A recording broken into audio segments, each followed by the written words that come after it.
Hey, what's up, everybody? Welcome to episode 9 of the podcast brought to you by Sourcewall 44K with your boy Kojay and Parademon 44, also known as 44.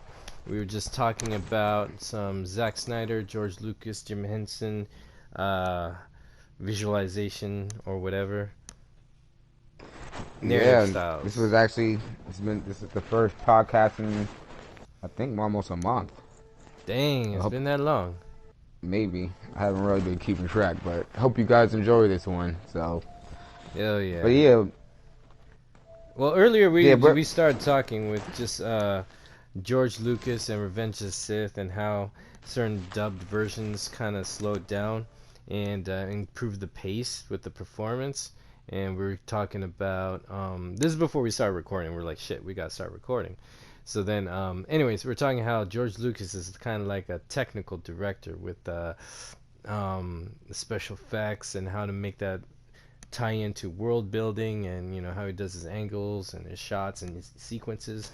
However, the emotions, I think I mentioned that a director like Jim Henson excels in that because he's of that same vein. Yet he doesn't focus too much on um, visual effects, but more of like emotions of the fantasy worlds that they create. And if they got together, you'd make a really powerful creative director.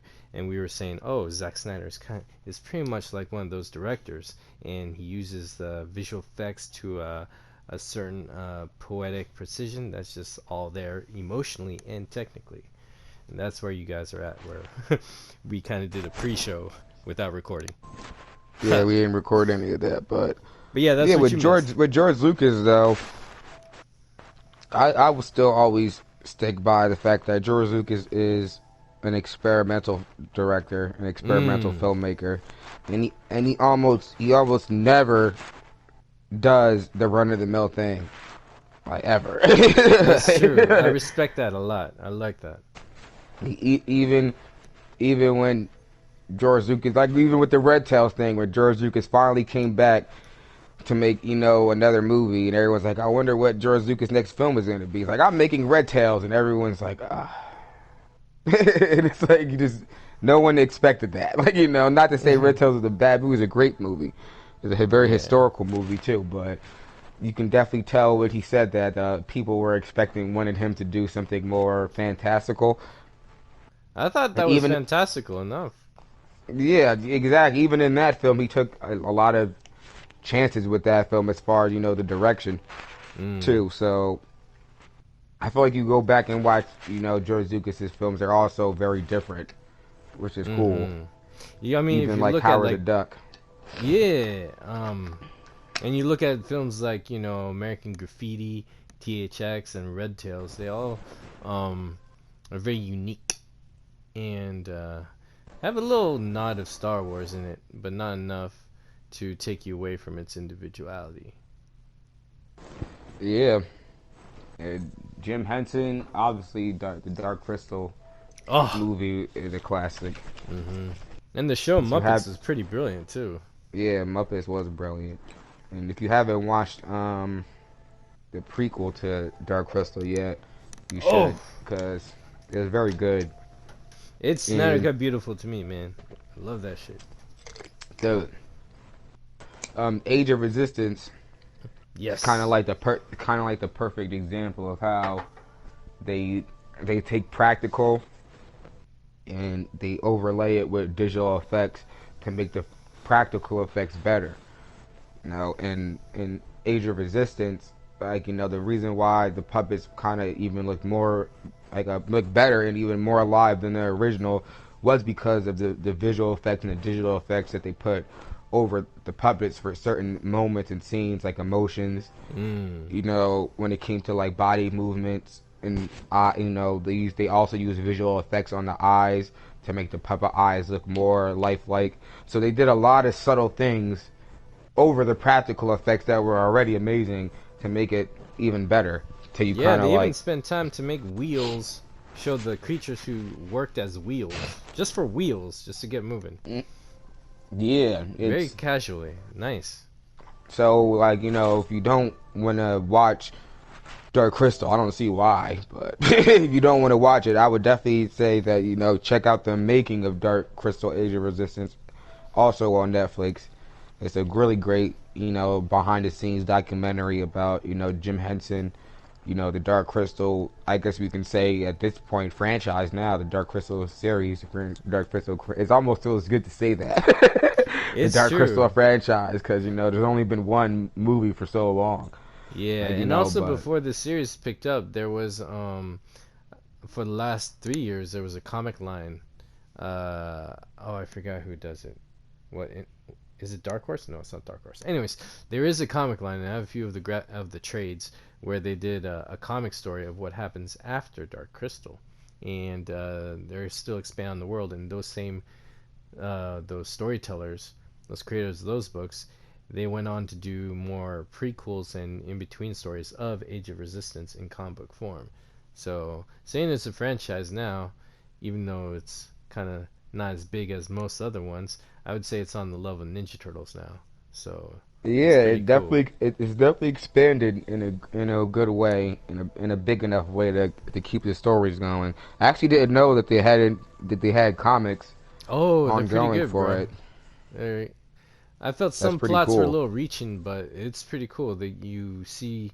Apparently, in the comics, it kicks off where um, Jen and Kira, they're actually older now, and I think they have a kid, and they're like the kings and queens of the whole world, and they're running things, and they're in that castle now, and that's where the thing picks up. And then there's a creature from the depths of the earth who's of like this fire element, and the creature says, "Hey, my people are dying. There's only one thing that could save them." And they're like, "What is that?" "We have to crack the crystal." And they're like, "Oh shit!" But then the Skeksis will return, and then that's the premise. Mm, So it's kind of yeah, cool. we don't want the Skeksis returning. Mm-hmm. No, and those Sick things are bastards. walking Jeff Johns, man. They're Yeah, right. decrepit. They're freeloaders. They just take what they want. They use things in a very bland way just so that they could be preserved. No matter how fucked up they are, they just want to stay in power and keep on going and do the same dull shit, and life around them just dies away. You can't get more Jeff Johns than that, right? Yeah, very very similar to Jeff Johns. Many shades of Jeff Johns right there. Yeah, But yeah, that kind of leads us into Zack Snyder and how exactly. he Cause shoots that, his films. and that's one of the reasons why I do love him. I feel like he encompasses both emotion and care of the characters, while be cinematically original and exciting and creative with the green screen, not just having the green screen in the background and just throw something on there. He actually has people interact But with it and have I depth. do want to say something about even the way he uses his effects because he does use a good amount of practical effects in some of his films, and I also think that was the reason why so many people thought that the Kryptonian suits in Man of Steel were real. Not saying that there weren't any real Kryptonian suits made, because I'm positive that there were. Yeah, But a lot of Feora had a real suit the whole time. yeah, exactly. I knew that there was one character that had a real Kryptonian suit Yeah, on, and but you can't really. It's very hard to even tell that the rest of them don't have real suits on, and I think that's because up to that point, a lot of people are kind of were kind of used to with Dawn of the Dead. There was a lot of practical effects in that, even down to the zombie baby and everything. The zombie baby definitely looked like a mix of visual, of like digital effects and practical effects. And then and for other the people who films, don't know, when we say practical effects, we're kind of meaning the visual effects, not special effects. Special effects are the digital stuff, and then you get the visual effects that are the effects you create right in front of the camera, be it props, yeah, pyro, or something like that. Yeah, like sorry, go on. fucking what's it called, like Kermit the Frog. Exactly. He would count as visual effects. Yeah, Or like and Yoda, Puppet Yoda. yeah, probably that would be a visual effects that was done in a practical way. I don't actually know if I don't know, was Yoda a puppet or was he animatronic in the first Star Wars? Nah, he was Pretty a sure he puppet. was a puppet, right? Yeah, Yeah. yeah. That's another reason why he had a cane, because to move the hands, and you would have this stick, just like Kermit the Frog, like, "Ah, hello, whatever the fuck. And so if you had a cane, you can move the cane because his hand is still there, you know, or move a string on the Mm. cane, and then the other hand can move in the other arm. It's pretty cool, fun stuff. But I think certain scenes, his hand was animatronic, you know, and his face was at Mm. times as well, or the whole thing was. But it was a combination of both, I think, because it was also uh, Yoda was actually a prototype of Ogra from Dark Crystal. So Yoda was actually the first design that Ugra was supposed to be in Dark Crystal, and then Jim Henson gave it to George Lucas to use, and then over time Ogra was more matured into being a bigger creature and who she was. Mm. Kind of like Ninja Turtles. If you watch it, they have I can believe animatronics that around the actually, face. because I remember it's in one of the Ogra, documentaries. I forget. yeah, Ogra does have a very striking similarity to Yoda. They're both voiced by Frank Oz too. Mm. Like they both have like this, like they both just are just impish creatures. Yeah, I guess is with the some best kind way of to limp, describe and they it. know some shit, and they're cranky and fuck. So that's pretty interesting. But that, we are talking about that because we were talking about Army of the Dead for like 5 seconds, Yeah. and how that film could possibly turn out with the combination of special effects, aka digital effects, and practical and visual effects, because it's a zombie film. So there's bound to be a mix of both, especially in the modern age, and how Zack Snyder chooses to make his films. So it'll be interesting to see how he handles the zombies that are, I think for the most part, are going to be real humans, in makeup, something more practical. But there might be an extra layer of you know um, special effects over the zombies or over certain scenes or in certain moments in the film that can kind of enhance, you know, the practical real effects. Like they're all effects are real, but the Mm. the the the Kermit the Frog effects. Yeah, yeah, yeah. Like even with blood, sometimes you'll see blood is painted on, or it's a liquid that's spat out, so that would make it a prop. Or if someone's bleeding, that's kind of makeup. And then sometimes you have the digital blood that splatters or explodes or whatever. Yeah. So, and I also think that Zack Snyder pretty much did a great job as far as how he uses special effects in his films to kind of enhance certain scenes, to Kind of make like how certain scenes David better. Fincher does too.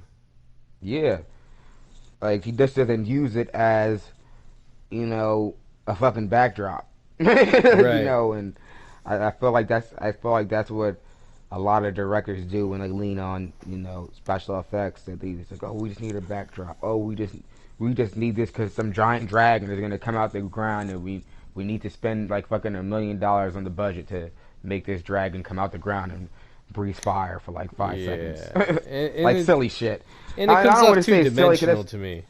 yeah, exactly. Because then you can see it, and you're like, oh, yeah, we know where half the budget went right here in this moment. Hmm. Like where it's like in Man of Steel, and even in Watchmen too, like all throughout those films, like there's moments and scenes where it's like you can clearly catch where the special effects come in, but it's not as obvious. Like when like in the scene where the comedian versus Ozymandias is very hard to catch. Which moments are special effects and which moments are like the real actors. Really fighting, and even Mm. what's practical. And then all the way up to the point when he throws him out the window, and you can clearly, not that you can just tell like it's obvious, but you can probably put together like, yeah, that's a special effect.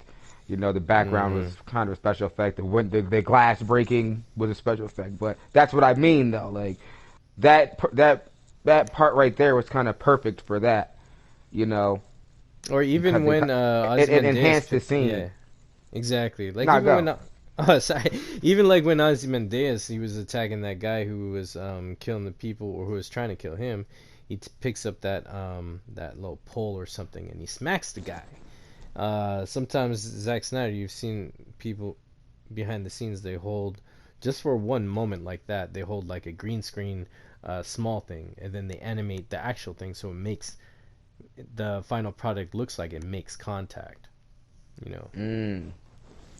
Yeah, so you're saying that the pole he was holding was probably just a green screen pole. Yeah, it could be too because they do a lot It of stuff probably like that. and they could have just extended it Mm-hmm. after the fact to make the Because impact look even more real than if you were using like a real light. I'm pretty sure you grabbed like a lamp or a light pole or something. mm, If you would have did it in like a real way, obviously you can't hit the other actor. exactly because in So Wolfgang Petersen's Troy, which by the way I recommend the director's cut. In that one, they did a lot of scenes where the blades were green screened, or they just had the hilt, and it was a bladeless sword, and they actually stabbed each other. But then they did this special effects to animate the sword so it can just go in someone, because you could just, you know, edit that in. So that's why you see all these people actually going through each other's bodies with their weapons, whereas you get an older film like Gladiator where they did practical cheats around that, and they experimented a little bit with that, but I think Troy did it a lot. So that's a good yeah, example of seeing I remember how that that's actually. used. I never knew that. Yeah, Wow. they did a lot of that I'm too. gonna have to rewatch both those movies again. Yeah, it's really Actually, I'm not cool. rewatching Troy again. I've watched that movie so many times. I'm not rewatching it again. I don't. Fair I actually enough. don't want to watch Troy again ever again in my life. No, just watch Gladiator because I like Gladiator more because it was more grounded and I felt it wasn't as rushed. I feel Troy suffered some recuts of I Warner actually Brothers think again. that if Ridley Scott would have made the sequel to Gladiator, it would have been better. Mm, I can see that. Have you heard what the sequel to Gladiator was supposed to be? What, Spartacus? No, the sequel to Gladiator was going to be more of an original story that didn't lean towards like the realism of the first Gladiator, and it was going to take place during the time of Jesus Christ. Oh wow, And the main character, I forgot the dude's name, well, the dude that Russell Crowe plays in the Gladiator, Maximus. um, yeah, Maximus. He was going to come back to life like the same during. He's pretty much going to resurrect during the time of Jesus, like that's what the Wow. story was going to be about. So it was going to be like it was going to lean more towards like spiritual aspects, and it was going to play off like the resurrection of Christ story.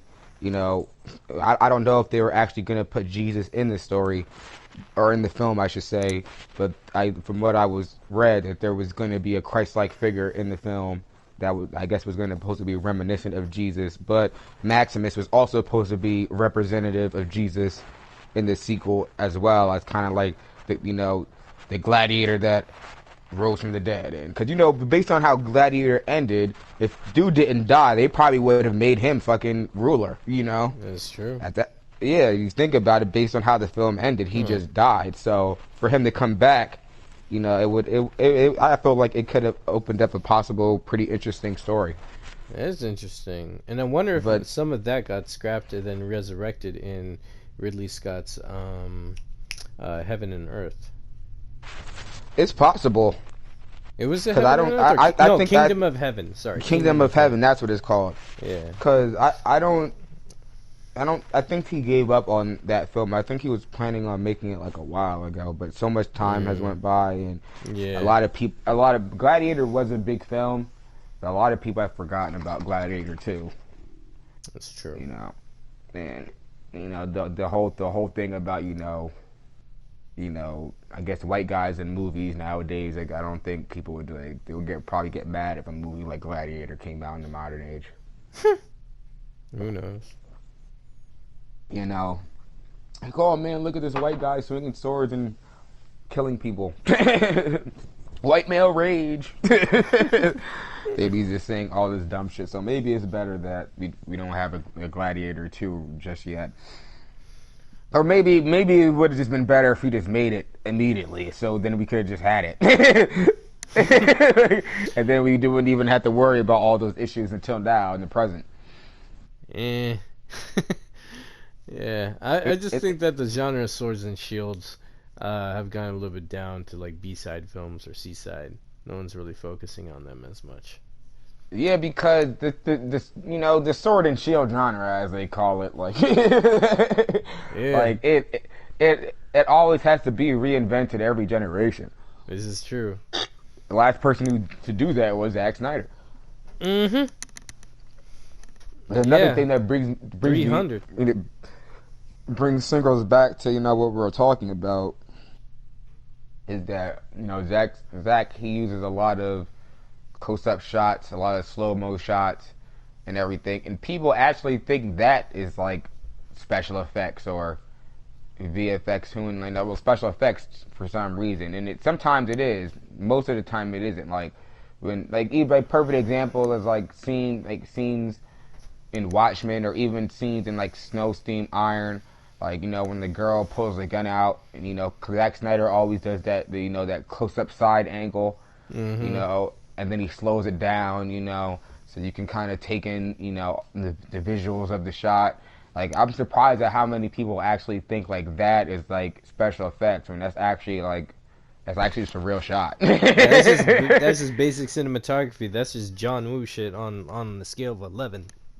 Yeah, exactly. It really is. And he uses a lot of shots like that, like even in Watchmen, the alley scene, where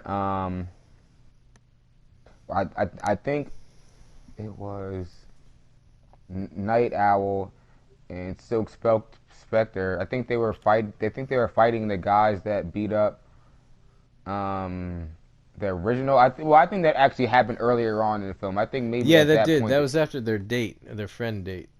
Yeah, And they but walked either in the way, top nuts or whatever in their town. They're like, hey, let's just get into trouble. Who cares? yeah, like a lot of those shots in there where obviously where the bones is breaking out and all that stuff. Mm. Clearly, that's special effects.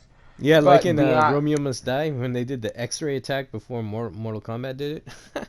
yeah, exactly. But past that, everything else is real. Like I'm like Yeah, every very like the practical. close ups, the slow mo, like all the action sequences. It just looks extra stylized, but it's still just not. It's not really special effects. It's not at all. Like, and that's what I think is very interesting about some of Snyder's shots too. Is that even the shots that you may think is like extra stylized and filled with special effects really aren't. And then the scenes that Hmm. you think aren't fucking special effects are. Like fucking Zod in Man of Steel. Like everybody thought Zod's suit in Man of Steel for years was fucking real. Like Right. he's really wearing that suit. He was not wearing that See, I thought it was only suit. special effect when he took it off. So, because the armor had to fall off and hover, And float. I legit thought that was the only time um, it was special effect. I did not know the whole time it was special effect. Yeah, cause Michael Shannon is kind of a big dude and everything. So I doubt that it would have made a lot of sense to have him in full armor the whole time walking Mm, around clanking. He probably would have been moving slow. And if you kind of go back and watch the film, you could kind of see how that he is wearing like the suit is special effects because of how fluid his movements are yes, at and some that's time. Like power. That's amazing.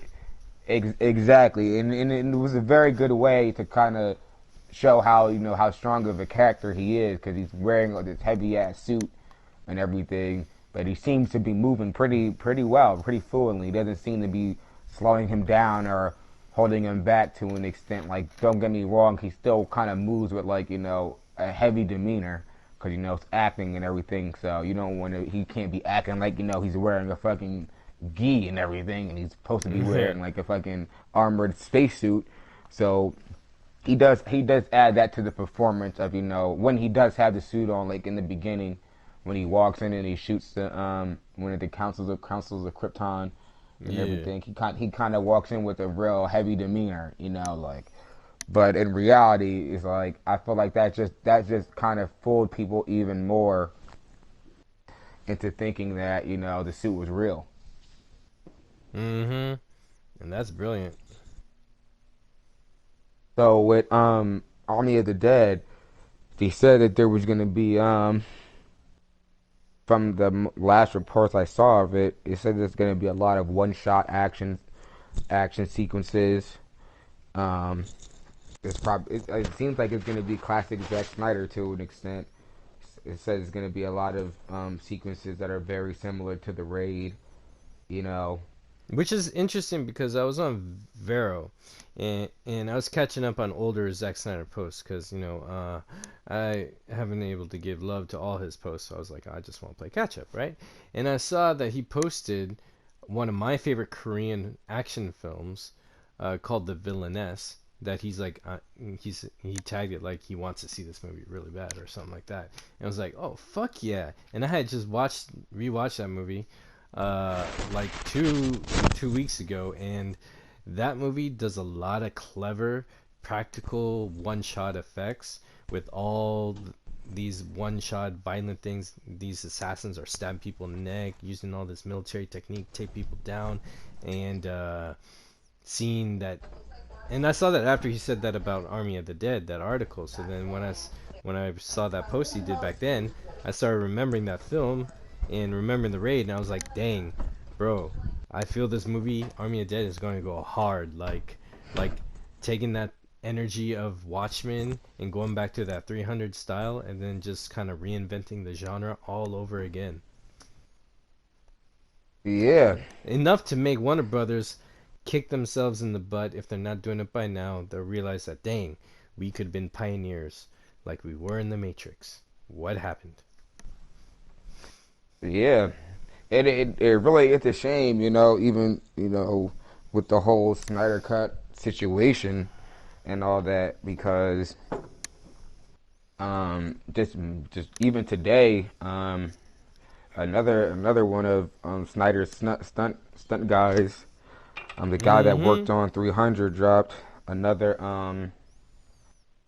a stunt video today for Justice League, and it's really kind of amazing how like how many fantastic action sequences were like. Let me just say this, like I already know that Snyder is very very good at his action sequences, and he loves his action. But I think with Watchmen, not Watchmen, with Justice League, he was planning on taking it to the next level. Mm-hmm. Because if Yes. we're gonna be honest with ourselves, like Zack Snyder hasn't really focused on super action heavy films since 300. And I know everyone's sitting here thinking, "What are you talking about? Man of Steel, BVS, Watchmen, and like, yeah, those had action in it, but fucking 300 was literally about the 300 Spartans. It was nothing but fighting and action and motherfuckers killing each other, There was and a after, strategy to it and a personality per soldier too.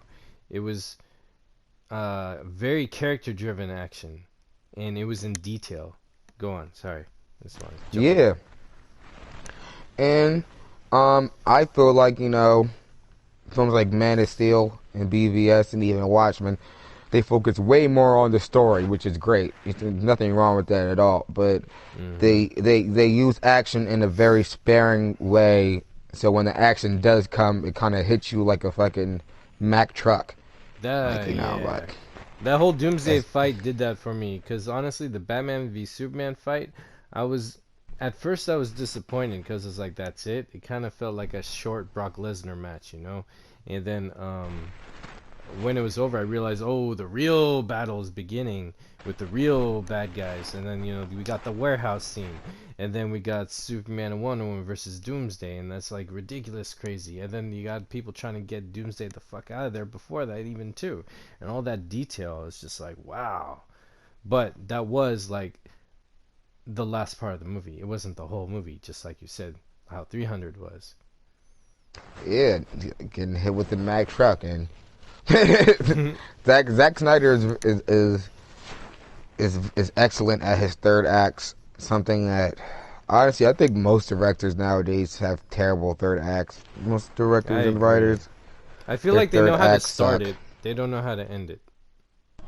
And J.J. Abrams is like the master of that. Like his third acts are like god awful terrible every time. I can't even I can't even begin with Yeah. how every time I see his movies his third acts always fucking suck. Except for I think it was like Mission Impossible 3, but it's like it's a Mission Impossible movie. You can't really fuck up the end of a Mission Impossible movie. Yeah, you But have. Yeah, that's kind of stupid.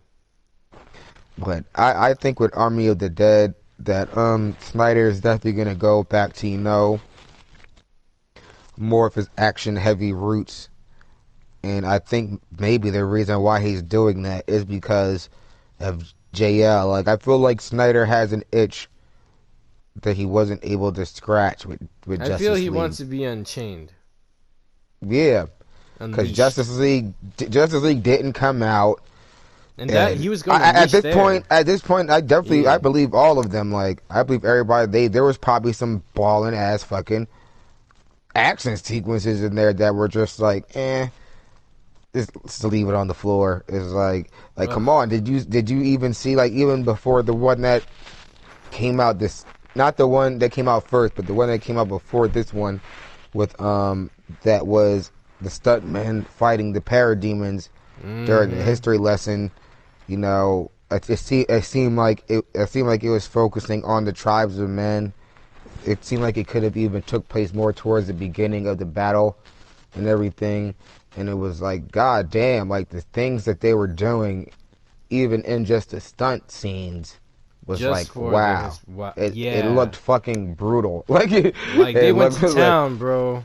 like they were just throwing people on the ground and Fuck. stabbing them up, and there was Uh-huh. like they even had special effect blood squirting off the dead bodies, and they had like body bags that were supposed to represent parademons, I'm guessing, They and they're also had just a moment in there though that did look like Cyborg, Aquaman, and Wonder Woman fighting Steppenwolf. If you remember that one. but yeah, that was the first stunt video though. I'm talking there was another stunt video that came out after that that focused more on the tribes of men from what it seemed because Yeah, yeah, it yeah, and didn't it was very short. yeah it was pretty short. It was like around like 30 seconds, but Mm-hmm. I think like 30 seconds to a minute around there, but yeah, and it was very slow too. It was very slow and kind of warlike, whereas like you have these warriors kind of circling and sizing each other up, and then just out of nowhere they just start fighting, and someone just goes down, and then they just get dogpiled. Like he's down, just stab him in the face. Get him! This is our chance! Oh my god, we may never get another one! Yeah, and I think even in that scene, like I think King Arthur may have been in that scene, or a character that a lot of people think might be King Arthur might have As a been nod to in. Excalibur, I'm guessing. Yeah, because there was definitely a leader in that scene, from what I felt, where like one of the guys, he seemed like he could have been King Arthur, or like the leader of the tribes as men, and how he was kind of like dictating, the battle movement and all that. And it's like, wow, I just feel like so much stuff from Justice League, as Mm-hmm. far as the action was just left on the fucking cutting room floor.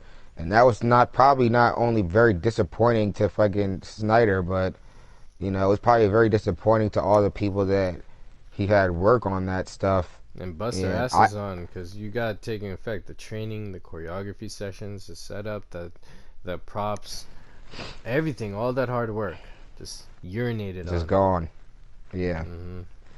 And I think that he's gonna try to like I said he's scratching that itch, where it's like man I had all these fucking dope ass action sequences with metahumans and fucking warriors and Mm-hmm. fucking demons and shit in this one movie, and no one was able to see it. Like from like the action sequences in the Justice League film in Justice League was fucking god awful.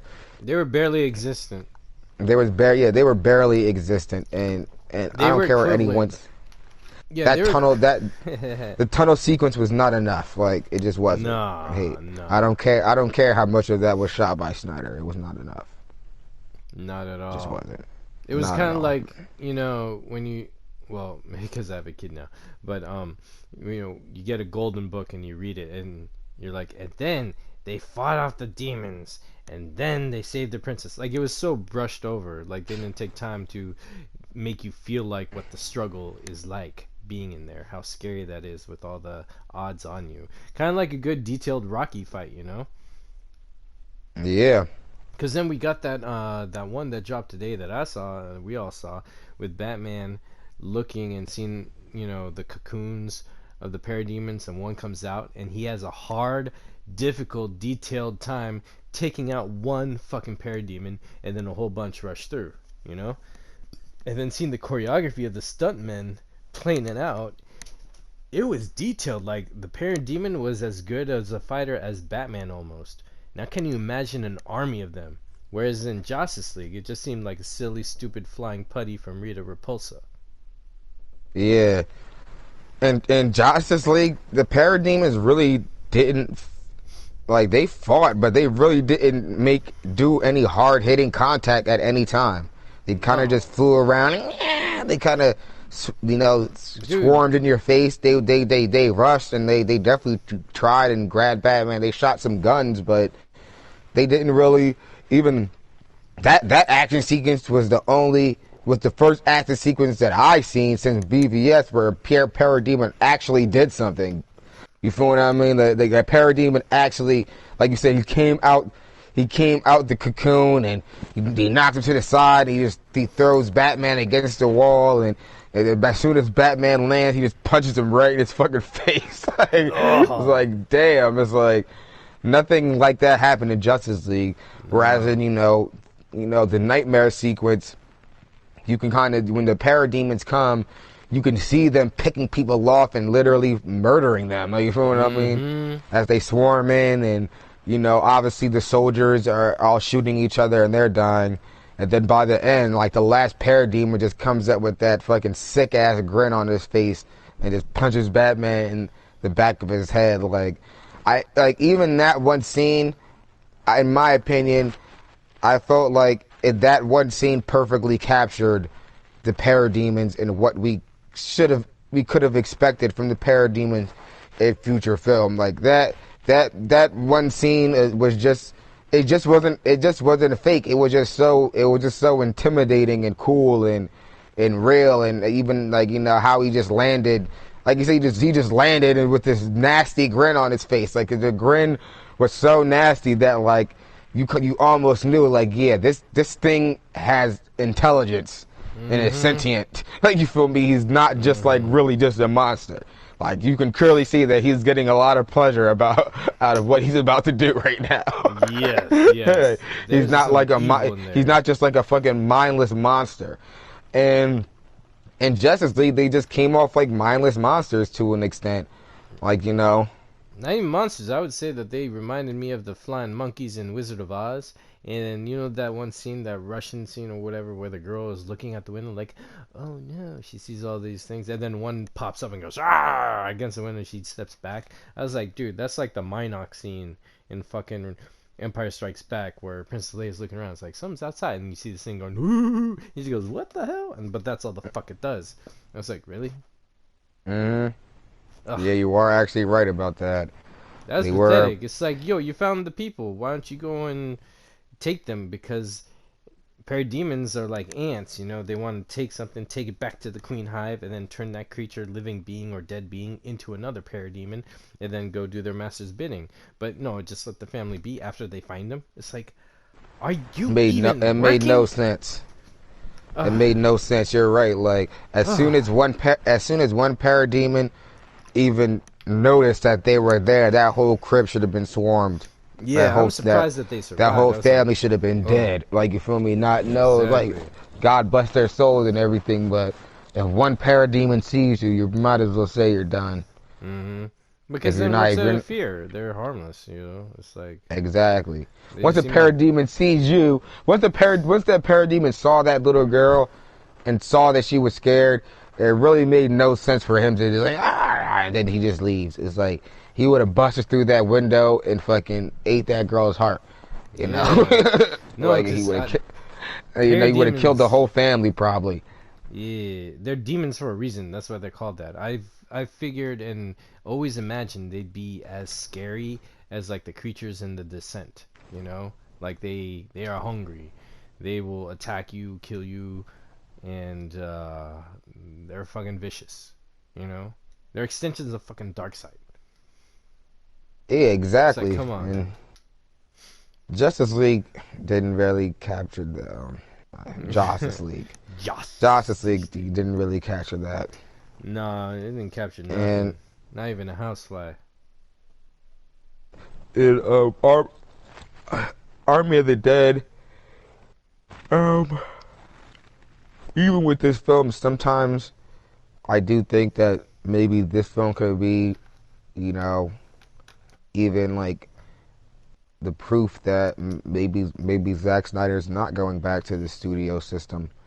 You know, because why does he need to? Hey man. I felt like Army of the Dead is is the film that he wants to make. It is a film that it's the type of film that he wants to make. We don't really know yet. Maybe you know, maybe Snyder wants to fall back from, you know, the more symbolic filmmaking and go more towards, like, you know, the hardcore action heavy filmmaking. Maybe even lead toward more towards like the Chad Stahelski, you know, John Woo type of direction with his filmmaking now. Definitely, because he's Cause also a fan of the Asian filmmakers there. Because I feel like because studio bullshit has fucked up with his films too many times in with the editing, release, or deletion and everything leading up to now, I feel like unfortunately Zack Snyder's credibility has been tainted and he cannot be able to shine because there's always something blocking his way. Because then he, you know, he is like a Chan Park, you know. Maybe he does have a lot of Takashi Miike in him, you know. He's got that George Romero inspiration. He's, you know, he's a guy from the 80s, you know. He's like those George Lucases and he wants to push the envelope. And when the studios stop him, it's kind of like, oh, well, the general public who hate him, they're also hating the nerfed version of him. It's not like, it's almost like, you know, people have been lied to who haven't been paying attention. yeah, it's almost like you haven't even seen my my final form. Right? Yeah, exactly. Yes. Oh, that was good. That was good. Cheers to you, man. Hey, if you're drinking while we're watching this, take another shot. That was a good one. You have not seen his final form. The power levels are going off the charts. I gotta break this thing. It's useless. The classic manga quotes. You haven't even seen my final form. This isn't even my final. You don't even know how many times I heard that one today. Yeah, Anyway, man. Oh, this shit. isn't even my final. Or Harry comes with this isn't even my final form. It's one of the best lines ever. uh, I love it. But it's true though. Like Right. I feel like I feel like that's what Zack Snyder feels like. You know that it's like. You guys give me so much shit, and you haven't even seen my final form. Mm-hmm. Like, why are you giving me so much shit? I can destroy you. And That's I'm what really trying to. bothers me. I'm really choosing. I'm really trying to choose not to. But I think I might just have to just show you my final form. Mm-hmm. You know, some of the Like that's haters how might I feel just. like he feels. Yeah, I just gotta. I hope the haters have good health insurance because once they see it, they'll be shocked so much they might have heart attacks or something. You know, it's like I don't know if they can handle. No. Yeah, I even going into more with that, like I also feel like that's the reason why Henry Cavill kind of shunned Zack Snyder because at this point, I feel like Henry Cavill wants, you know, fame and recognition, I and agree, and I I feel feel like yeah. Zack Snyder wasn't getting him there he felt like Zack Snyder wasn't getting him there fast enough because Mm. Zack Snyder doesn't really care about that shit from what it seems. Like, like he doesn't seem like he really cares about the fame and the recognition of being like the greatest filmmaker ever and making the best films ever. It seems like he's kind of like you said, he's kind of more like a George Lucas and a Jim Henson, where he Mm-hmm. kind of just wants to push the envelope in his way, and just knock down those barriers of cinema of things that haven't been done yet. Whereas a dude like Henry Cavill, he just wants the biggest, best role, best lines for himself to make himself look good. Like, like obviously, like if the Man of Steel and BVS and all that, and were fucking $1 billion films, $1.5 billion films, I guarantee you Henry Cavill would be on Snyder's nuts. Like, Mm-hmm. But I personally feel like he Henry Cavill didn't feel like that he didn't feel like Zack Snyder's coattails brought him where he wanted to be. Let Yeah. me just say that. I also Cause oh yeah, go on, and finish. it's also a very strange thing at play here with me even saying that, because then you can say like, well, what about all the other actors? Do they feel that way? No, they don't, because like I personally don't feel like you just put it like this. I don't feel like Ezra Miller, Gal Gadot, Ben Affleck, Jason Momoa. I don't feel like they rely or had that much pressure on Zack Snyder to be like, you have to make my career. You have to make this so like I'm super cool by the end of this. Like, I don't think that they put that much pressure on him. I really just don't. I actually genuinely think that they were kind of just, real happy and honored that, he even let them be a part, of these films. Like, if you want me to be honest, like Henry Cavill, he's a somewhat big name now. The bitches love him and all that. But you want me to be totally G? Like, Henry Cavill wasn't even as big as Gal Gadot when BVS came out. Let's be honest. No, Maybe it's he true. thought he He's would. pretty much the Maybe he thought newbie. he was. Exactly. He was pretty much still at the same level as Gal Gadot. He was Mm-hmm. even. You could even argue and say that he was still at the same level as Jason Momoa. Like, bro, you weren't that popping like that. You feel what Mm-hmm. I mean? But the thing is, I just don't think he realized that. I think he thought he was more popping than he was, and that Zack Snyder was supposed to make him even more popping. When in reality is like, bro, you weren't really that popping to begin with, and Zack Snyder just made you popping. But maybe he didn't make you as popping as you wanted to be, but shit, you were Superman, and he made you a badass Superman. And like Mm-hmm. that's why Jason Momoa comes around, and you can tell like he's so humbled and honored to be Aquaman and get that role. And you know Gal Gadot, regardless of how people feel about Gal Gadot, I don't know why you hate her or anything, but she said on multiple occasions that that she was gonna leave acting and everything, and Mm-hmm. Zack Snyder pretty much saved her acting career, like He and breathed life into it again.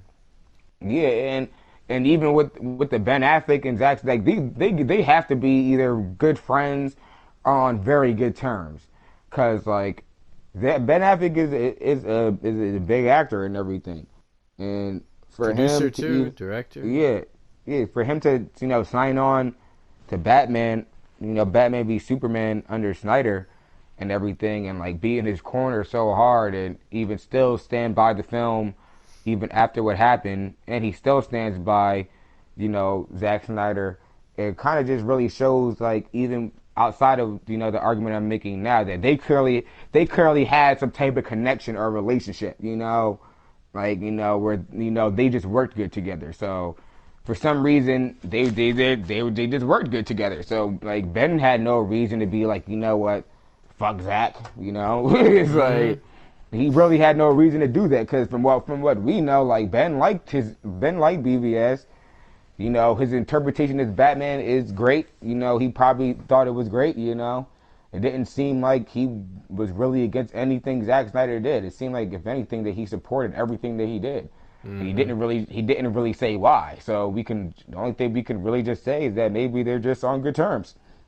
and they just always been on good terms. Like, like maybe you can arguably say that maybe Ben Affleck wasn't coming in this just to be the big superstar guy. Maybe he really was just coming in this to be Batman, and that was it. Like maybe it was really just that simple that Zack Snyder came to him with a Batman interpretation that he could really get behind. That he really fucked with it, and Mm-hmm.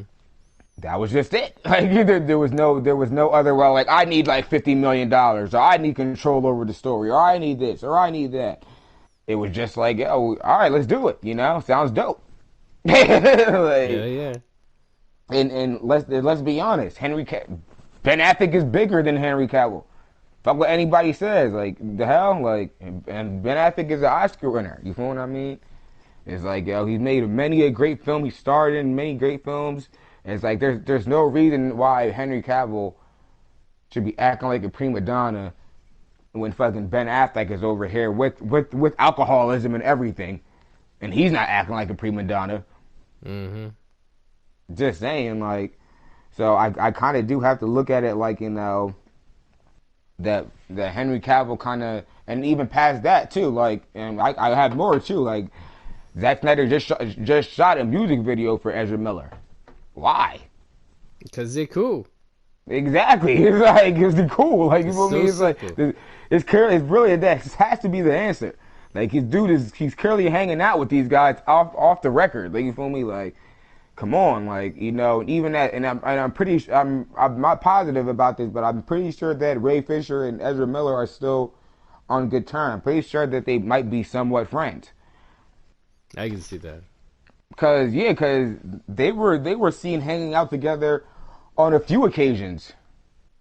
Mm-hmm. So it's just very strange to me, and it's like you can even say that Ezra Miller is a bigger actor than Henry Cavill. I hate to say it, like I don't mean to like throw Henry Cavill under the bus or anything right now over this, but I just had a lot of thought. I've had a lot of time to think about this, and No, no, I feel where you're coming from because the yeah. way I've seen it, all these other actors who came on board for and with Zack Snyder are already established and they've already accomplished enough, and or because you got like Kevin Costner, Diane Lane, Lawrence Fishburne, Michael Shannon, Jeremy Irons, Ben Affleck, all these actors who've already accomplished so much in their career that when they take on this job, it's almost more like an artistic challenge and an honor, and to try and flex their muscle. Whereas you do get the actors on the rise who are already known and loved, like Gal Gadot, and then you got Jason Momoa, Ezra Miller, who are already, and then they're coming up. So I think the only person who's just like Henry Cavill, who's not necessarily a no-name, but someone who's not big in the big scene yet, would be Ray Fisher. I think Ray Fisher would be in Justice League is at the position that Henry Cavill was in Man of Steel. Now, another thing with Zack's films I've noticed is that he makes films. Well, one day I'd be honored to show you my comic books, bro, and you can see my stories. But the stories I like to make, for me, is in the terms of like a team based, like a military film, or Knights of the Round Table, or what am I saying? Or like a western with good, the bad, and the ugly.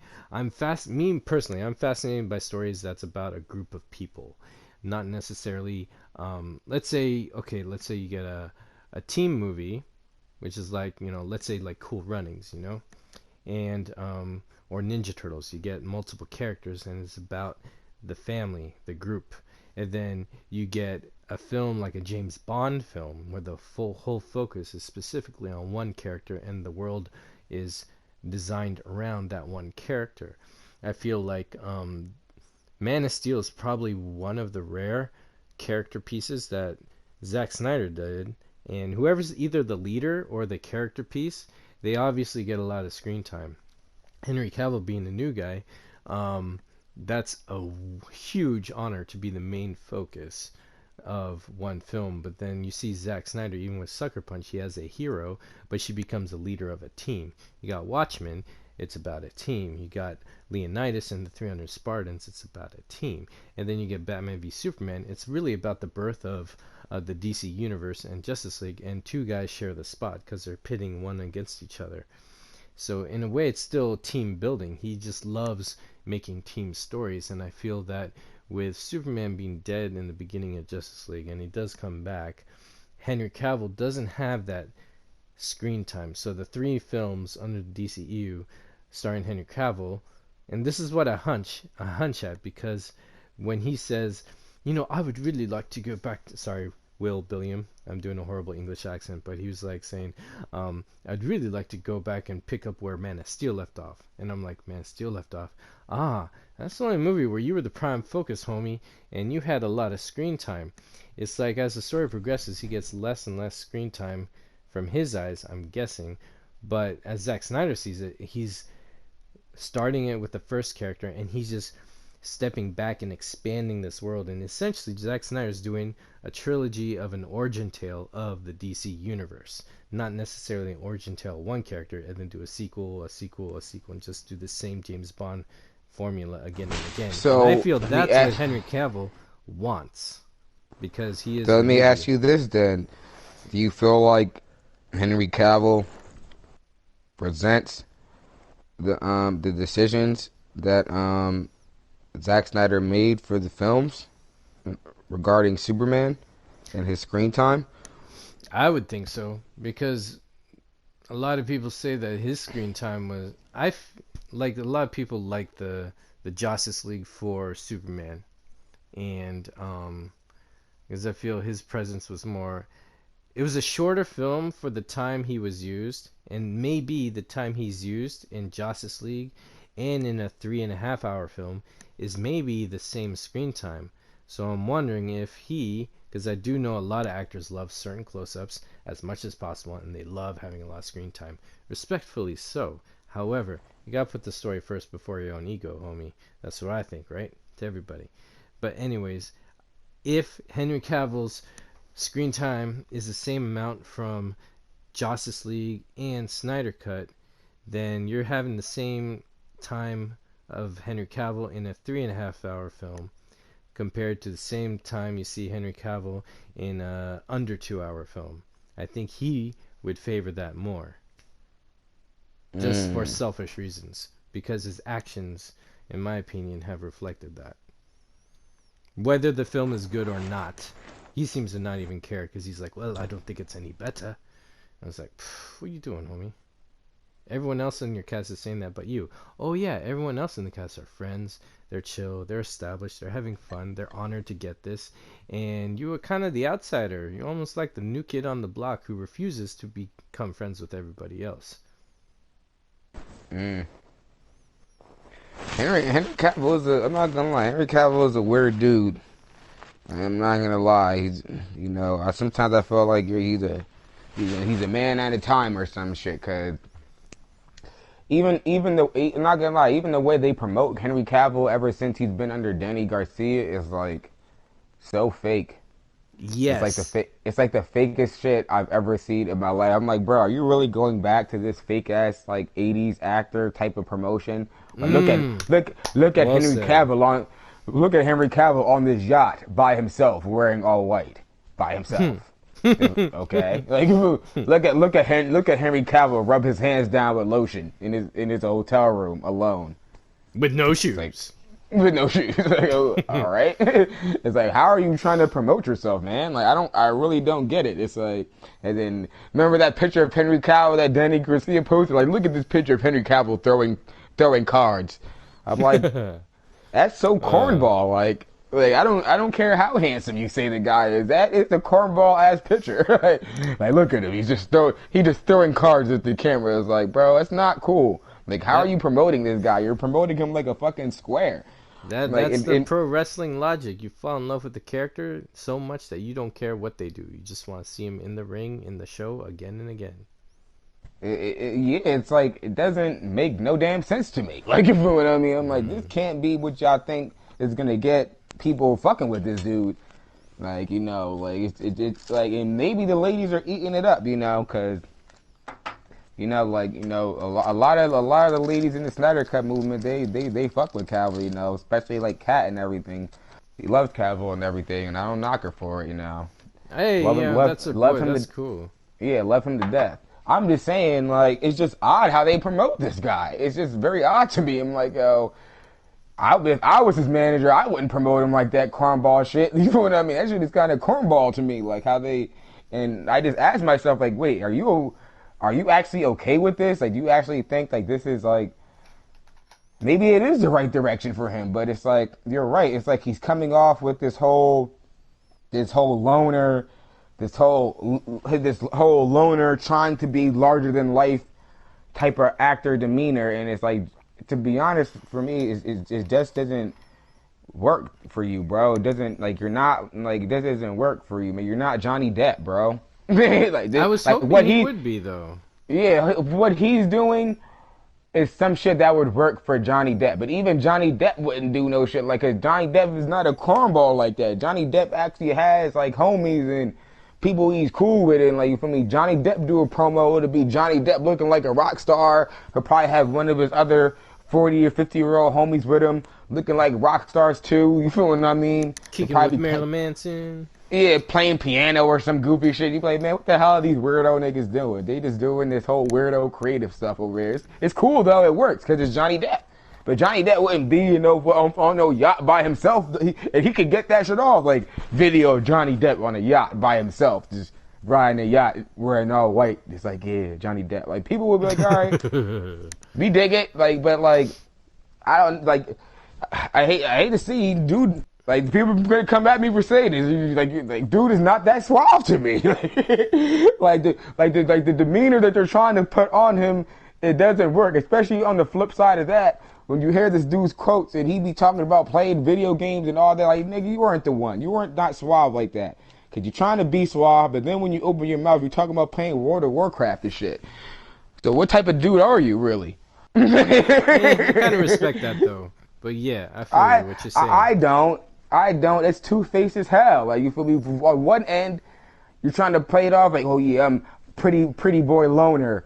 You feel what I mean? On the yacht by himself. But then when you get close to you be like, oh yeah, I just be sitting around playing World of Warcraft, eating ring dings and shit. Like, like, nigga, what are you talking about? Aren't you supposed to be some suave play ass dude? And you talk about fucking eating ring dings and shit, and fucking playing World of Warcraft? Like, what are you talking about? Like, but then then Danny Garcia is gonna post pictures of you throwing cards like you're some type of you're Rico Suave or something. Like, nigga, are you Rico Suave? Like, this is what I'm trying to tell you. I'm trying to, like, this is my point, man. Cause this is a big issue in Hollywood and everything too. Like, Hollywood is fake. It's fake as hell. And, like, you feel me? I remember I was telling you about that before. Like, and they'll take these guys that have the template, but they don't have the personality. You feel what I mean? So what they'll do is they'll try to force a personality on them that they feel like will work, even though that's not their real personality. Like, you feel what I mean? That's what I'm. And it doesn't make perfect sense, because even a while ago, when Henry Cavill first signed with the Garcias and The Rock, what was people saying? Like, oh yeah, Henry Cavill signed with them to rehabilitate his image. They're going to teach him how to actually be a star, how to actually be a celebrity. Why? Because the dude is probably a fucking noodle in real life. I'm trying to tell you. He's probably kind of a weird fucking, like, you feel me, self-indulgent guy. You feel me? Like, real shit, to the point where it's like he probably doesn't even know how to be cool and, like, really connect with his audience like that. I'm trying to tell you. As much as I try to, so much that shit I give The Rock knows his audience. The Rock has charisma. The Rock knows what what the demographic to push to at a certain time. The Rock has personality. You feel what I mean? That you really kind of can't fake. You feel what I mean? He's The Rock, so he's been training with that the whole time. Like, Henry Cavill has none of that shit. He's just Henry Cavill. Yeah, I feel like He's just it's a kind he's just a suave white dude. He yeah. really has nothing else that brings to the table. You know what I mean? He And feels like a model to me. Like he's a model who gets hired to okay take these shots. If you want a yacht and you're barefoot wearing all white, you know, and you got these Ray-Bans on and the wind is blowing, take a picture. Yee, this is Henry Cavill. This is how he chills. And then in conversation, they're like, Henry Cavill, what do you like, Xbox or PlayStation? He's like, I play PC. You know, it's like, oh, okay. It's like, okay. do you go on a yacht to play PC? Do they have good Wi-Fi there? You know, are you gonna do a dungeon raid? What's up, homie? Did I kill you in Overwatch? I think I did. Yeah, that's right, little Kojay. Boom. But anyways, and oh, he says he actually started Symmetra. I would actually like to fight him because I've been playing Symmetra since that game came out. So Henry Cavill out there, come at me, bro. So uh, yeah. Oh, I was gonna go somewhere else, but oh yeah, here's what I'm gonna say. The one thing I also don't appreciate of Henry Cavill is that ever since he said, yeah, there might be a cut, but I don't think it's any better. Ever since then, I noticed an uncomfortable 180 because I did admire the guy. I was like, man, this guy's cool. He loves Superman. He's down with Zack Snyder because he respects him because he put him on the map. Blah blah. Because I remember when BVS was getting some shit, Henry Cavill stood up and fought for BVS, and I was like, hell yeah, man, that's what's up. He was like someone I was proud of. I was like, fuck yeah, he knows what's up. He's speaking for us. He's like, we're making this film for the fans. It's like, yeah, he's on the same page with Snyder. And then all of a sudden, there's 180, and then he's all like, well, I miss my mustache, and that was my favorite part of Justice League. And I was like, huh? It's like, Yeah, it's like I get this traitor vibe, and it hurts me because I was a Henry Cavill fan. Ooh, the first time it's I like said it out all of a loud sudden he's saying all was. these controlled lines and all this PR bullshit. It's like Yeah, I feel like maybe Dwayne and Johnson feels like he's sorry, but I feel like Dwayne Johnson feels like he's Dr. Dre and he's found his Eminem, but in real life he's really Usher and he found his Justin Bieber. yeah, yeah, yeah. I can agree with that. Yeah, You that know what was I mean? actually an excellent assessment. Yeah, that's why I had to get out there. Sorry, now you go, bro. That was actually an excellent assessment, and no, I think you're right, and that's why for me personally it comes off even more fake because I know I had a lot of respect for Henry Cavill too, you know, and everything is with how he carried himself and the films that he was in, and but you know it's also like I was saying before that even when he was working with Zack Snyder and before he signed it to Garcia's, there was still something a little off about him. You feel what I mean? It's like how Mm. he carried himself and everything, and it's like, all right, there's nothing wrong with being a loner and being a dude that's on your own time and shit. Like you feel me? Like I feel that, I respect that. Even sometimes I'm like that. Mm. But Yeah. it's like after the whole thing with the signing to the Garcias and how he started coming after that, like it just made his demeanor come off even more fake because it was already kind of iffy what type of dude you actually were. But now you're actually really acting fake. You feel what I mean? Now you're saying a bunch of PR nonsense. You're saying stuff like that don't even really add up. Like you feel me? The personality that you're trying to push to the world does not fit the personality that you feel what I mean. You stated yourself on record for like the last 5 years now. Like you feel like to be dead ass. Like he could be telling the truth. He could be just some muscle bound geek loser. You feel what I mean? Let's be honest. That could be the thing. Henry Cavill could just really be some muscle bound dude who's really kind of a lame in real life. Yeah, he could be Like like, he "Oh, damn, this page is going to take 5 minutes to load. Okay, I'll do some push-ups." and like yeah, don't get it twisted. Like there is dudes like that. You feel what I mean? Women will tell you that shit in an instant. There is dudes that like that. That you feel me that are handsome as shit. You feel what I mean? Carry themselves well and all that. They bitches give the pussy to in an instant. You feel what I mean? But dude is still a lame. You feel what I mean? He's still like a cornball at heart. You feel me? Even Pelly said that shit one time too. I think you feel me. I think he might have said it on one of his. I forgot where he said it. I think he might have said it on one of his podcasts. But he said specifically, it's like one of them dudes that you went to middle school and high school with that was skinny as hell and mad frail and scrawny all the way through middle school and high school. Then you see that dude, you feel what I mean, years later, maybe after high school, maybe 20s and 30s and shit. Then all of a sudden, that dude, you know, it's all brolic and muscly and all that shit. Like, you feel what Yeah, I I give him mean? props to that because he was a. Yeah, He said he was a fat boy. but let me Yeah. finish though. But Okay, go. that same dude will still be acting like the same ass loser type dude he was all the way back then. So yeah, he has muscles now. He's all big and muscly now, and maybe he looks more handsome and all that shit and everything to the bitches and all that. But still, personality wise, who he is, to his core, you're still a lame though. You're still that lame ass dude. You're still that lame ass scrawny dude from back in the day that wasn't shit. That was a loser back then. Even though you switched up your entire look, you still haven't shooken that shit off you know. And trust me, I know Pelly, right? Because I know people like that. I know people like that. I've seen people like that. I'm trying to tell you. I've been to school and like them trees right. There be people like that. It's like, yeah, they even no matter how they change their outside appearance, you feel what I mean? They're still cornball. You feel what I mean in real life? You feel me? They're still cornball as hell. They're still the same cornball ass dude, and that's why it don't really work. And then you come around and they think people are gonna like, hey, they're gonna respect me now because I'm big and I'm a man now. But it's like, not really. They're still going to treat you like the same dude. And that's how you know it's a psychological thing. Because if you feel what I mean, you feel like you changed and just because you look different and, you know, you put on some muscle and all that, but you can still come around the same people and they still treat you the same and you still let them treat you the same, then have you really changed? Exactly. You feel me? Like, think about it. You feel me? If a dude that was like 150 pounds comes around, he like 250 pounds now, pure muscle and everything and all that, but he still come like the same noodle he was when he was 150, and he still acts like he still, you know, let people treat him like, you feel me, a noodle. Is he still not a noodle?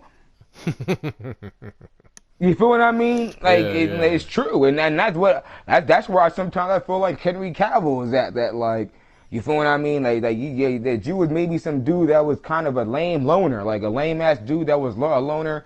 I even told you before too. They even said Henry Cavill was gay and all that shit.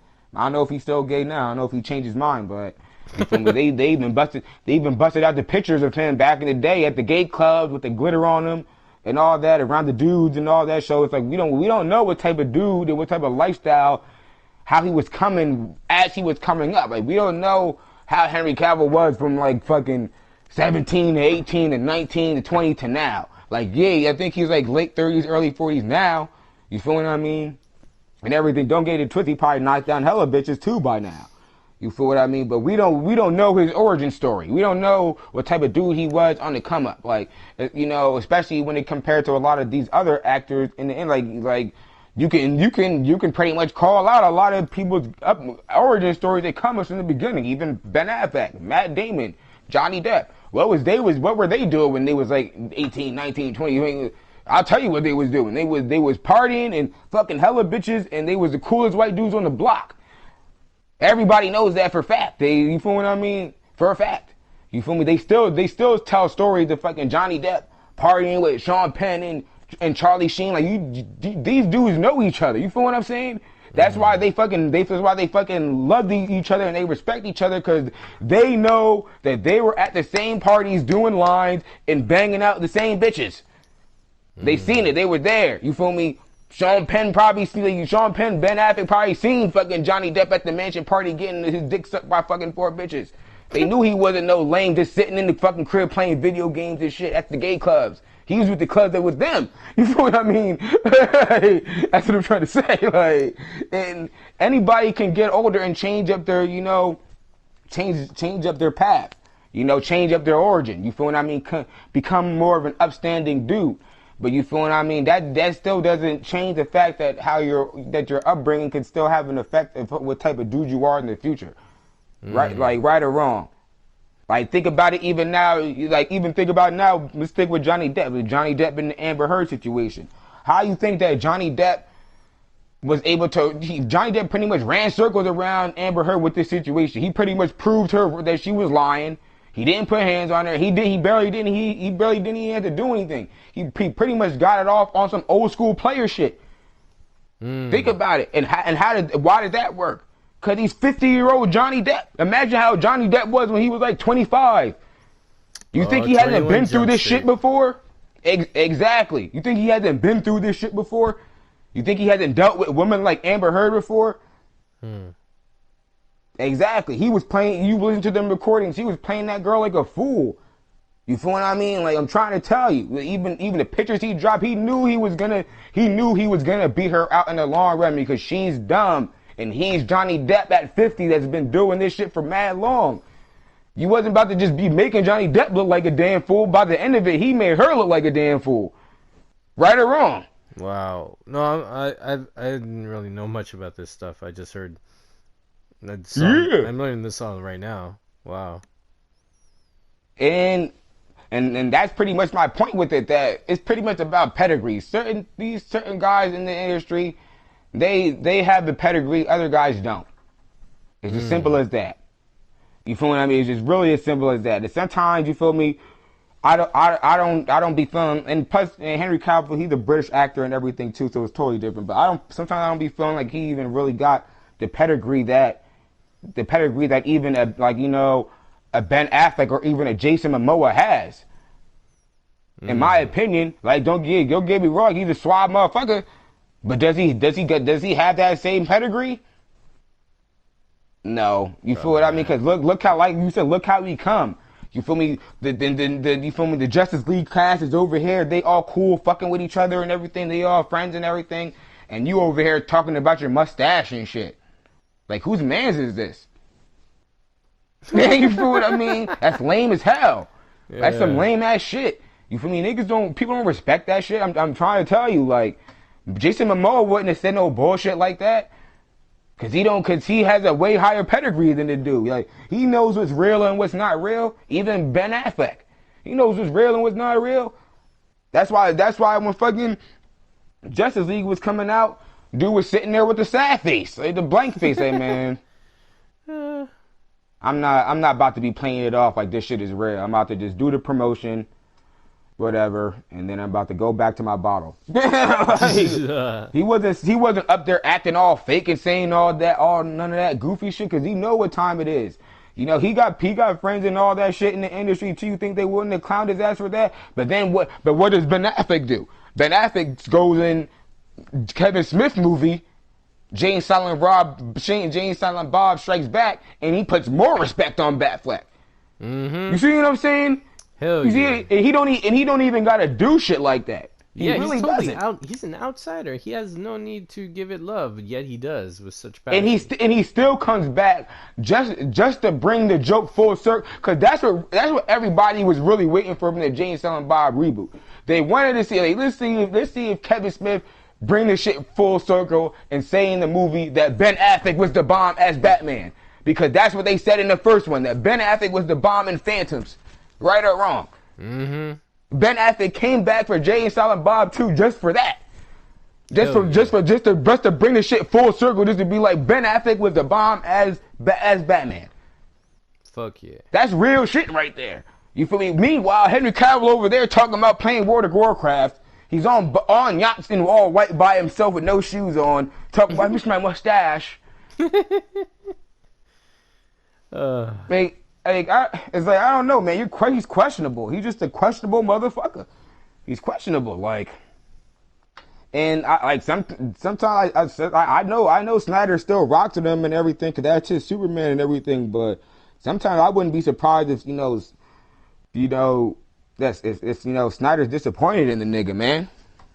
I wouldn't be surprised, yo. I wouldn't be surprised because me as a Cause fan, dude came I'm mad. He made disappointed in him. mad unreal. He came so unreal. He's so unreal. Yeah, because I remember a lot of us are fans, a lot of us Man of Steel, Henry Cavill fans were so proud of Cavill because we're like, hey, here's a guy who embodies Superman and all that. Now I feel like he's the negative Superman who turns his back on his friends, just like the negative government stooge Superman in Frank Miller's Dark Knight Returns. And I didn't like that Superman. I feel like he's embodying that one where he's just doing what one person in power says because he's going to hook him up with the respect and the props and all that, as long as he does his dirty work and it does it his way or whatever, and falls in line, and then he's good, which is what he's doing right now with whatever his uh, team is telling him what to do, or his management.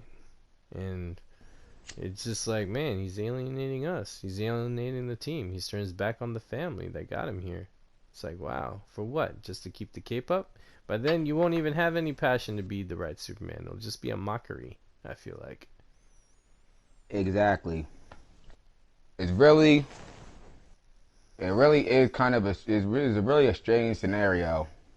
Yeah. That's why I'm saying it's like it's something really off about it, and it really is. And I wish I can just say like, oh man, it was the Garcias that got in his head, and The Rock got in his head in his ear and telling him what to do. But it's like, man, the fact that he even signed with them is odd. I'm trying to tell you, Yeah. like, if he was really that big as an actor that really had it like that, like, why you wouldn't be signing with fucking the Garcias, bro? You'll be with a way better agency. It's Mm. BG. Like, come on, like, you feel me? Like, the fact that he even signed with them, and I don't want to be racist or anything either, but like, bro, you're like a fucking 6'3", 6'5" white dude, and your agent is is the Rock's ex-wife. They're a bunch of Hispanics. The Rock is half black. You don't even fit. Hmm. Let's just be honest. You don't even fit, my nigga. Like Unless he you in wants to be picture. their go-to white boy. Because I was, Exactly. you know, because let me Now tell you you see something, what I'm bro. saying? No, no, no. You Let me see what answer I'm this. saying? When I had my agent representation for commercial, they and this is what disappointed me too, that to the fact that I don't think they took me seriously, which bothers me. I signed a 2-year contract to be represented by these people, and they would send me out to commercials and all that. And then, actually, the first I had two agents of the same company. One was this guy who I think got let go, and then I was handed off to someone else. But I remember that guy when he was sending me out, he wasn't sending me out as much anymore. And then I went up to his office. I was like, "Yo, so what can I do to help you help me more?" Like I was at forward with it. And then for some reason, this guy's like, "Yeah, I don't sorry, but I really don't get your look." I was like, what do you mean? He's like, you look hard, but you're kind. You're a man of color, so I really don't know what to do with you, but I'll figure it out. And I was like, well, who else you got? And I saw on their boards they have a category of like, um, blonde white dude, brunette, brown-haired white dude, fat white dude, nerdy white dude, and then just a group of ethnics. And then I think that's how they kind of lumped us all together. Because when I went on commercials, I would see when I sign up, when you do this, all right, you do this check-in. Back in the day, it was on paper, right? You put your name, You was your too in agency. between. That was the Yeah, issue, man. no, no, but here's this thing. They had their white people categorized, and then when I signed in, I saw that there were other people of my agency going for my same role. And, I was looking around, and then, when you go in, you say, yo, I'm so and so from whatever agency, blah, blah, blah. What you do your slate. And I noticed all the people I was sent out, they were sending black people, Asian people, Latino people, and then other people of color as one group. Like we were lumped as, okay, ethnic, and then different variety of white people. Ethnic and different variety of white people. So I'm guessing that things have changed now, but they have different categories. And if he is in a group that's being represented the same way or differently, then it's like wrestling. You're this regime. You're just like, okay, you're the go-to top white guy. So then from that agency, you will get the first serve of these type of roles before other people. But he's also a big guy now, so it's more like a meeting and stuff. But it's just like there's this weird system and hierarchy, and I think some people go with some certain groups so they don't get lumped as one group and they get more representation, more focus. So I'm guessing to add on to your theory, that's my theory of probably why he went there or something. Get what I'm saying? Yeah, I don't know. to be the only buff white guy in the room. Exactly, because 'Cause let's be honest, Hollywood caters the to Rock ain't, stereotypes in a yeah, bad the way. Rock ain't as popular as the Rock is. The Rock ain't getting roles that Henry Cavill could get. Cause he's not Mm-hmm. white. You feel what I mean? Like the Rock can play it off as being racially ambiguous all he wants, but only thing they about to give you is the racially ambiguous roles. They about to give you the roles that a racially ambiguous guy can play, or guy where it doesn't really matter what fucking race you are. You feel Mm-hmm. what I mean? That's the role that The Rock gets. You feel me? The Rock ain't. They wasn't about to cast The Rock as no fucking Witcher. You feel Mm-hmm. what I mean? And like just like and The Rock tried to play it off like, oh yeah, I realized long ago. That's why I felt like The Rock on some bullshit. Cause he even said in his post about Superman, talking about this whole, oh yeah, I realized long ago that I couldn't play Superman because I was too rough around the edges, bad boy type of guy. You know, I was always getting in like, nigga, shut the fuck up. Just say that you black, bro. That's why you wasn't about to play Superman, nigga. The fuck is you No, talking about? Oh, it's I not. was a bad boy. I was too rough around the edges. Yeah, you was rough. You was too brown around the edges, nigga. The Because look at hell? this, dude. You was too If brown. Say it with me, Kojay. He was too brown around the edges. Talking about, oh, I was too much of a bad boy to play Superman. You were too much of a Negro, nigga. And you got old. he Stop could lying. he could The be fuck? Earth 2 Superman, but that's about it. No, no, No? no, no, bro. Let's talk about no. Fuck that bullshit. Let's talk about what it really is in Hollywood. They It's wasn't true, about I to feel have your you. black ass playing Superman, nigga. It doesn't matter how much of the Rock that you were. You could have been fucking 6'8", 7 foot. You feel what I mean? Nothing but muscle. Your whole dick could have been made of muscle, nigga. It wouldn't have mattered. You're still a racially ambiguous Negro. The hell? They was never about to cast you as Superman ever. Like, come on, and he know that, but he not gonna say it like it is. He gonna say, "Oh, I was too much of a bad boy, and I was rough around the edges, and I was always getting into trouble, and I realized that my character wasn't good enough to be Superman." Like, nah, your bloodline wasn't good enough to be Superman, nigga. What are you talking about?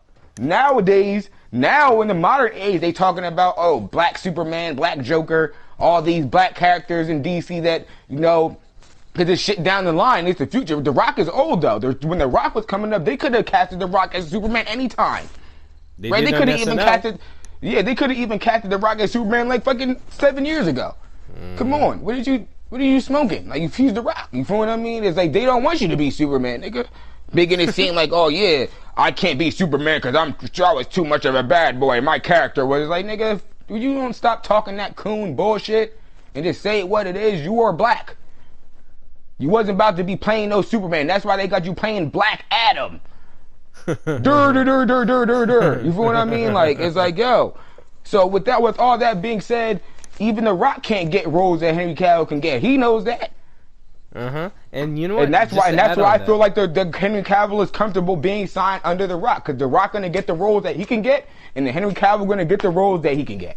exactly. See, that's what They not about to cast The Rock as no damn James Bond, Exactly. but they'll cast Henry Cavill as James Bond because he's a British white dude. Stop letting these motherfuckers lie. They lie to people. These niggas be lying to people like, oh yeah, I was too much of a bad boy. I was fucking too many bitches and getting into too many fights, and I was too rough around the edges to be sure. Like, nigga, oh my god, coon, shut up. Like, you were black, bro. That's why you couldn't play Superman. The fuck? See, that's where Come the on. team of Cavill being on that team. See, this is where I was trying to go to, and you helped me out with that answer, because my theory and what I see is that with Henry Cavill on the team, Henry Cavill can get the roles that The Rock can't, and they still win for the same team. In that, Justin Bieber kind of style. You know what I mean? So it's like, Yep. we want The Rock to have all the great roles, but we know ethnically wise, he can't have every single role out there, because I do remember Hollywood telling me, Kojay, we make movies for white people. That was engraved at me at a few companies I worked for, and it stressed me out. And but that's how Hollywood functions. So those roles, how can Team Garcia, Dwayne Johnson get that unless they have a boy in their pocket to get those roles for them? Therefore, their empire can still thrive. It's like he's almost like a B-side to Dwayne Johnson, so they can cover all bases with their team. And he'll do what they say. Yep. That You're doesn't 100% feel Superman right. to me, man. That doesn't feel Superman. It doesn't to feel me. Superman, exactly. It comes off like some noodle shit. Comes off lame.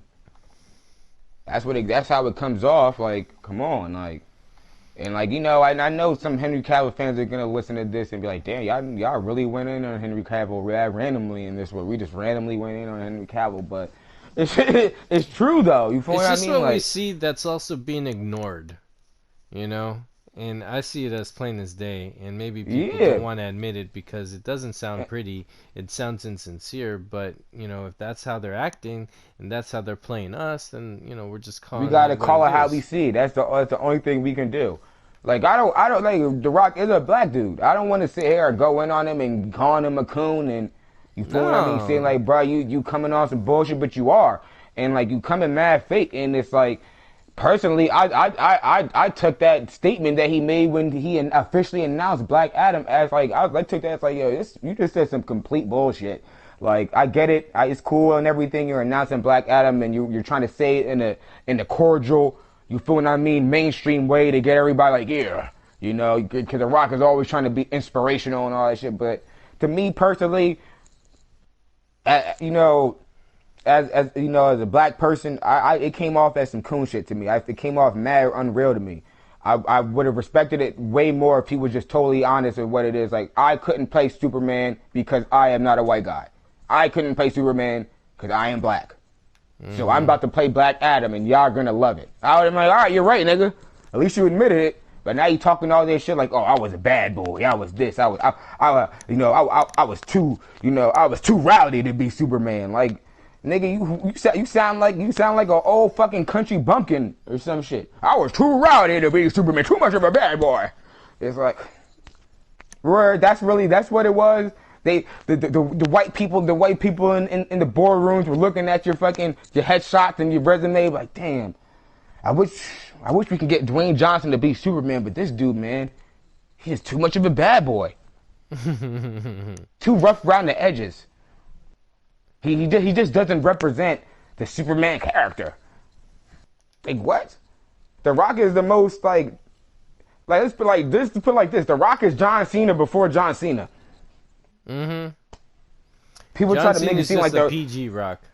Exactly. Thank you, Kojay. Thank you, bro. He's just a fucking John Cena is just a PG Rock. The Rock Yeah, came he the is. same way. He was just a little bit more edgy in the 90s. Yeah. The Rock the Rock puts that same old inspirational, what they used to call The Rock back in the day, the people's champion. Yes, the people's champion. God, I missed that. The fuck? And who was the next people's champion? John Cena. Like, come on, man. They really try to make it seem like The Rock was really some badass bad. Like, you wasn't a bad boy, bro. That was Steve Austin. Mm-hmm. What are you He talking was the about? enemy of Steve Austin. Exactly. And he only Steve thrived Austin 'cause was the Steve bad Austin boy. got hurt. Steve Austin was the badass. Steve Austin was the one cracking the beers together, pouring all over his face. What are you talking about? Steve Austin was the one punching motherfuckers in their shit randomly, going around WWE all day, giving anybody the stunner, giving everybody the finger. But that wasn't you. That was Steve Austin. What are you talking about? That's what I mean. It's like you just talking this bullshit. What the fuck are you talking about? Like wasn't Steve Austin the one that fucking broke his neck going mad hard being a badass and he had to stop wrestling? That wasn't The Rock. That was Steve Austin. And then The Rock fucking 15, 20 years later and shit, The Rock gonna be on Twitter talking about like, oh yeah, I was too much of a badass, too rough around the edges to play Superman. Nah, you were a Negro. That's why you couldn't play Superman. The fuck? What are you talking about? Because just my problem with that, when he, I feel like he avoids that part of him in a way where it comes off that he's not proud of it. Like that. Exactly. He's You only think I proud don't of peep it. that shit? That's He's only why I proud said of that. it when it's convenient, when it's like a, Black Exactly. History Month or they're honoring someone. And then it's safe to acknowledge that side. Because when he never brings that side when it's not advantageous to him. And that bothers me, Exactly. Like, exactly. I'm mixed See too. it, man. And I own that's all why my that's why I fuck heritage, with you, bro. Kojay, because you watch wrestling. You grew up watching wrestling just like I did. A lot of people didn't watch wrestling that closely. They didn't follow these dudes that closely to see what type of motherfuckers they were. Like, we know which wrestlers were on some complete bullshit and the ones that weren't. We know which wrestlers were alright and when the ones that kind of just fell back and the ones that deserved more respect and didn't get it. You feel what I mean? And we also know the ones that was coming mad fake. And The Rock was kind of one of them dudes coming mad fake. Yeah. Like, come on, man. He was one of them fake wrestlers, bro. Like, he was cool back in the day when he was wrestling, but you feel me? After the later years, and especially after he stopped wrestling, nah, bro, the dude started coming like a coon. Like you feel, I still I don't know if I could be wrong. I don't know if he said anything about his father passing away. He could have made a statement afterwards, maybe somewhere not online or some other place, but I didn't see it. I have still yet to see a statement from The Rock about Rocky Johnson dying. And on top of that, they released reports that fucking Vince McMahon was at Rocky Johnson's funeral disrespecting him. Yes. Oh. And where is The Rock? Silent. Where's The Rock? I didn't see The Rock put out no statement like, yo, Vince McMahon, you talk about my pops, I'll punch you in your shit. The fuck, like what the, like what? Where's his statement at? Your pops is a wrestling legend. But I'm just going to leave it at that. Because like I said, I don't know if he made a statement. He could have made a statement somewhere where I didn't see it. But the fact that there's reports that Vince McMahon and other wrestlers was at your pop's funeral disrespecting your pops. Like, bro, were you there? How are these dudes at your pop's funeral getting up on the podium disrespecting your pops and shit and you not there? I'm just saying, man. I'm just thinking about that shit for a second. The way that report should have went was Vince McMahon went up to the podium, started talking crazy about Rocky Johnson, and The Rock came up there and slapped the shit out of him. Or The Rock came up there and checked him. Did something. You just let these fucking white dudes go up to your pop's funeral and disrespect that man on the podium? Damn, man. At his fucking funeral? And motherfuckers is putting quotes on that shit, on the internet and all that shit, repeating all the disrespectful shit they said at your pop's funeral. Where are you at, my nigga? Damn. Where are you? Like, what? And then you want to hop, even before that, you see this dude hopping on Twitter talking about, I was too rowdy, too much of a bad boy to play Superman. Nah, nigga, you was too much of a nigga to play Superman. Fuck out of here, man. Say it for what it is. You were too much of a fucking Negro to play Superman. And now you want to come around talking, I was too much of a badass. I was too rough around the edge, too rowdy. Like, man, you sound like a fucking country bumpkin, man, talking all this rowdy shit. What the fuck are you talking about? You John Cena 1.0. Ooh. The hell? Talking about you rowdy, too much of a bad boy. You're not Steve Austin, bro. You're not Steve Austin. Shit doesn't add up. It does not add up, bro. You was not up in this rings fucking dumping beers down your throat. You was up in there throwing the fist. And that's why I'm not really off it. Because even back then, The Rock go up in the stage, throw up the black fist, don't even claim to be black. Don't think I didn't peep that shit when I was young, too. I've been peeped that. I peeped how The Rock Loki rolled off the black fist, but never once claimed to be black in WWE. When he was in, even like when he was in Nation of Domination, right? With Farouk being the leader. Exactly. That's like history forgotten. You rarely see anyone bring that up. Cause even with the WWE been racist as hell. Let me just say that. Oh yeah, because it's run by Vince McMahon. Yeah, WWE been racist as shit. So all those legendary black groups, black tag teams, even black wrestlers, they all eventually get dusted under the rug. So just like, yeah, you feel me, the Nation of Domination with Farouk and The Rock and all that, of course, they dusted that shit under the rug a minute ago. They're like, yeah, we're not talking about that shit no more. Damn. Like, come I had on. to throw that in. And like I repeat to the viewers, like, you feel me, I hate that we're going in on The Rock and Henry Cavill all randomly right now, but a lot of this shit I had to get some of this shit off my chest. A lot of this shit I've been thinking about for a minute. Especially for you, my boy, Cook 44, you need this to be vented out, you know? It's like, yeah, I just don't respect it. It's like, I guess the crux of this conversation is fakeness. Yes. That's what I think. I think we should just say this is probably the crux of this conversation is fakeness. It's like a lot of that shit just come off mad fake to me, yo. Just comes off mad fucking fake. And it's like, and the reason why, you know, guys like us cling to, you know, people like Snyder and even Ayer in the film industry, because even Affleck, and you feel what I mean, and even down to even actors like Wesley Snipes and shit. Yeah, because it's just like there's just not that many real motherfuckers in the industry, man. Exactly, they're keeping it real. They're being honest, and they're trying to express something, man. The majority of these motherfuckers is food. They are fake as hell. The majority of the directors and filmmakers you stand and you love are fake, and they're losers, and they fake as shit. They not real. You know what I mean? Like, you think they cool, but they be doing and saying the most. Yeah, man. Like, bro, why do you think directors like Taika Waititi and James Gunn are so big nowadays? Because these fake motherfuckers make it to the top. The real motherfuckers don't make it that high. Nah. It's like think about it, bro. Let's just be G. The DC and the Justice League was supposed to be Zack Snyder's train to Hollywood greatness. That was his train. He was working with WB for years. They finally gave him a hard hitting, high value IP to work on. You feel what I mean? And they pulled the rug on from the last second.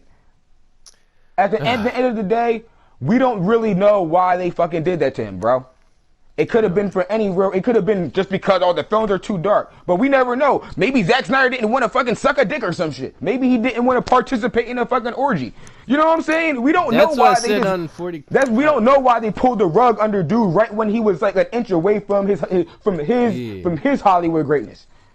That's what I mentioned on Go Deep when around that time when the 40 Club were going hard in on us. I was saying that I had a theory that Zack Snyder refused to enter certain circles because he wants to keep it real and clean. He's a man of faith, he's a man of real, and he don't want to go down no dark alley. Because look, I think they set up Allison Mack when they all of a sudden, how the hell does it come to surface that she was in the underground sex ring? That girl from Smallville. It's like, I think she wanted out, and it's like a gangster thing. It's like, okay, if you want to go out, you have to go get caught and take the heat or something like that. Or someone ratted her out, but she was involved in some underground Hollywood sex club or whatever, where there's some kind of dark circle thing where, you gotta do this, and then all of a sudden, Allison Mack is a producer on Smallville. She's directing scenes.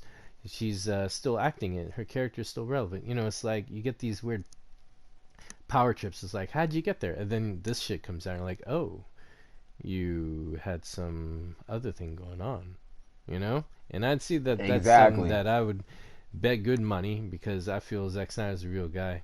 That's very possible he did not. And let's just lay it all on the table in this one, Kojay. Lay it on me, bro. This whole fucking Snyder Cut thing, and the whole situation around Snyder, I'm just gonna say it just straight up. This shit it's fucking weird, and it's been weird. And this shit screams, I don't like using the term Illuminati, but this shit screams some Illuminati shit. It's like, yo, I just want to lay out some simple questions. Why did fucking Henry Cavill turn on Zack Snyder? Why does Jason Momoa all of a sudden just love this guy so much, like he's like literally Jesus? Why does Ray Fisher fucking love Zack Snyder so much, like he's fucking Jesus? Even down to Ezra Miller and Ben Affleck. Keep those questions in mind, and let me just say before you think, and to say, remember, these people are fucking Hollywood actors in the industry.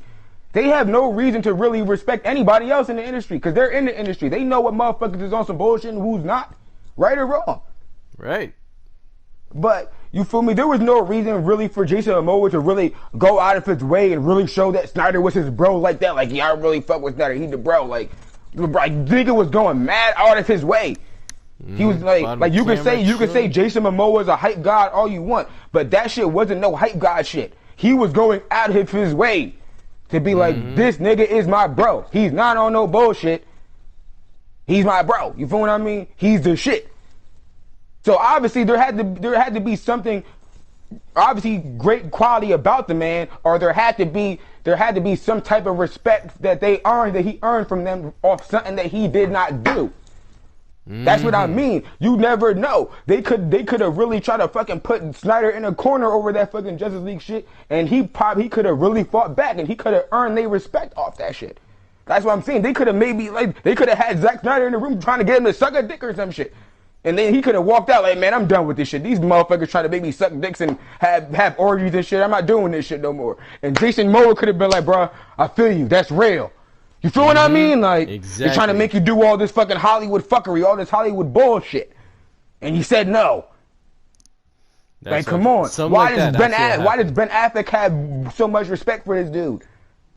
If you want me to be honest, Ben Affleck is leagues ahead of Zack Snyder in some sense. He's the Oscar winner. He's made mad films. He doesn't need any back scratching of any weird circles. Exactly. They call him the Hollywood Golden Boy.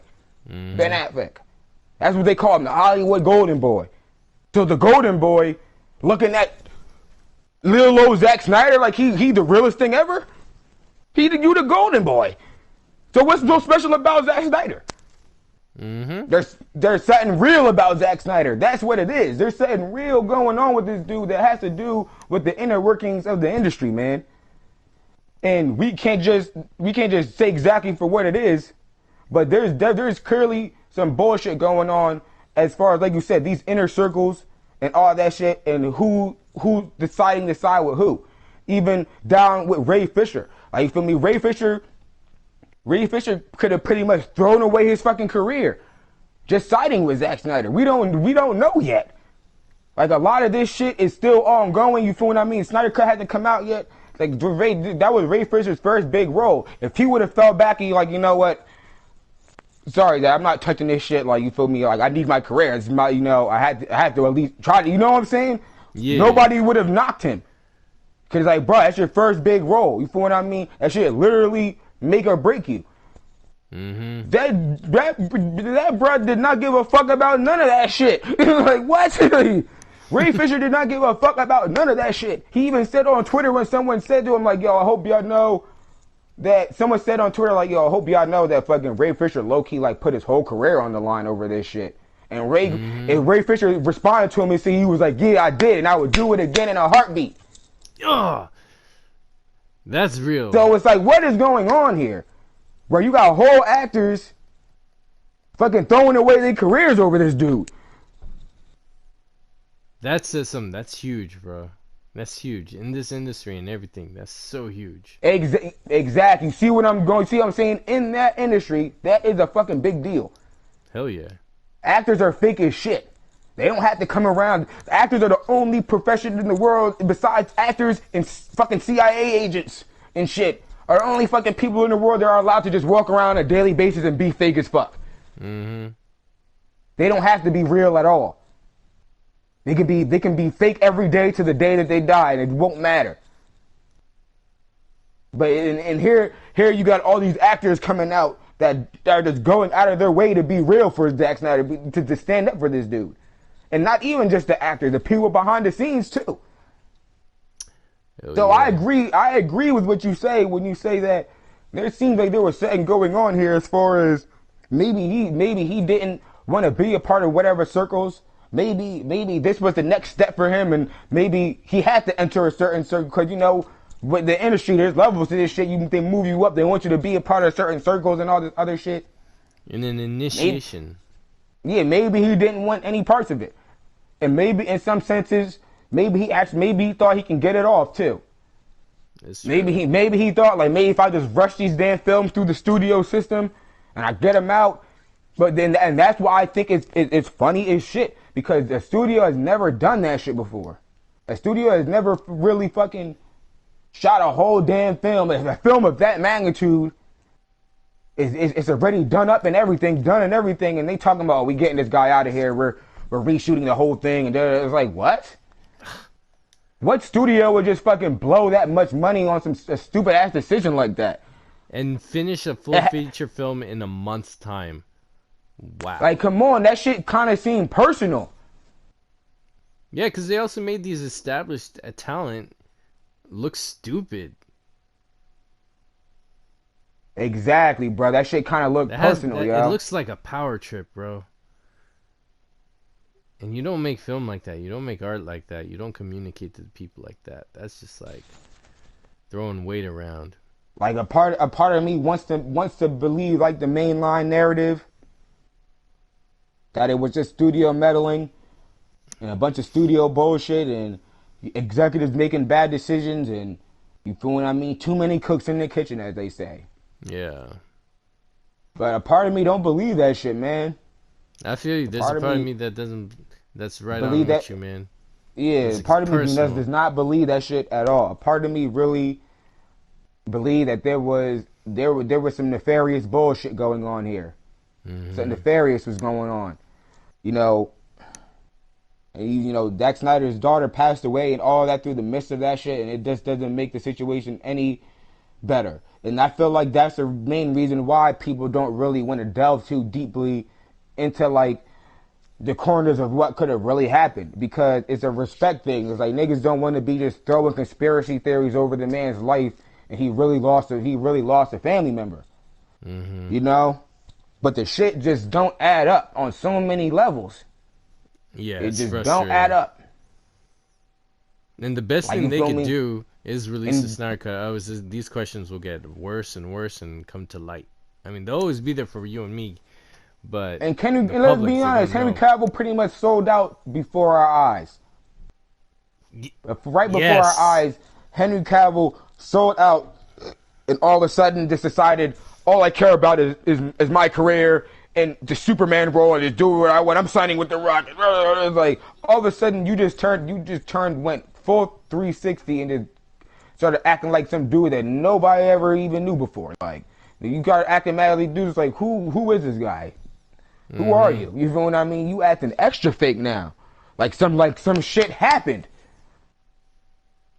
Like you feel me? Like come on, how is it that the entire rest of the league is fucking with Snyder, but then Henry Cavill over here, Superman, it's like, bro, we just don't know what happened, man. Yeah. They could have gave Henry a deal and all that shit, man. I'm trying to tell you, they could have told him to turn on Snyder for all we know. Cause that's what it feels like. Cause even the mustache comments, so it's like a huge ass red flag, man. And I still believe in what Grace Radnoff said. You feel what I mean? Because too much evidence is piling up at this point that this dude, he got issues or some shit. Like motherfuckers don't fuck with this nigga, or he don't fuck with other people. You feel what I mean? Because it's like Grace Randolph said that Snyder screened the Snyder Cut already for the original cast. And Henry Cavill wasn't there. She said that like 3 times already. I've heard that before, and there's another. And to be honest, I kind of believe it. To be honest, I kind of believe it. Well, the shit he's been saying all this time throughout this whole movement, I wouldn't invite him either. What is he gonna do there? Just criticize everyone, talk more shit, have some more negative stuff to say afterwards, or it's like a stranger to the party who shouldn't be a stranger. Exactly. Like and it's like wow, man, they out here saying that they screened the Snyder Cut and you weren't there, and then they saying and then not even she saying that you were in interviews talking about I miss my mustache, which is funny because they said he misses his mustache from Justice League, but the final product, he had no fucking mustache. So what the fuck are you missing? Exactly. That's what I'm saying. He's talking some bullshit. Yeah, man. He's talking as if like, oh yeah, the Justice League film that was shot was I had my mustache the whole time. Like, no, you didn't, bro. When Zack Snyder was shooting, you didn't have a fucking mustache. If you want to be really G, when Snyder was shooting, when shooting was done, didn't he have like a fucking mullet or some shit? Yeah. Oh, that was a fan picture. That one I remember. But nah, there was a real picture. I seen a few real pictures of Henry. He didn't have no damn mustache, but he had longer. His hair was a little bit longer than usual. And then a few months after that, that's when he started growing out the facial hair, and he cut his hair again because he was doing Mission Impossible. But there was a short stint of time right after, before they brought him back for the reshoots. They was all walking around and moving, and you didn't even have a mustache. So what the fuck are you talking about? This guy. It's like, and I got bring up a lot that it's like the Justice League film would have been a big film for Snyder, man. Like, it's like, especially it would have went excellent with his filmography. Hell yeah. But The part of me just feels like they just stripped that shit away from him for like Illuminati reasons, man. Something, yeah, something definitely inner club. It just doesn't. It just don't add up to me. But give me like, you give me like 5 minutes. Yeah, for sure. I gotta fucking use the bathroom, man. I guess we can just hop into another topic after that, because I do want to, the poster events is wrapping up and the next event is starting. Yeah, and I do want to talk about possible release date now because I feel like it's getting closer than what we originally predicted. Word, yeah, that would be good too. So I'll be right back. All I right, promise. and a word for our Doing- non-sponsor sponsors.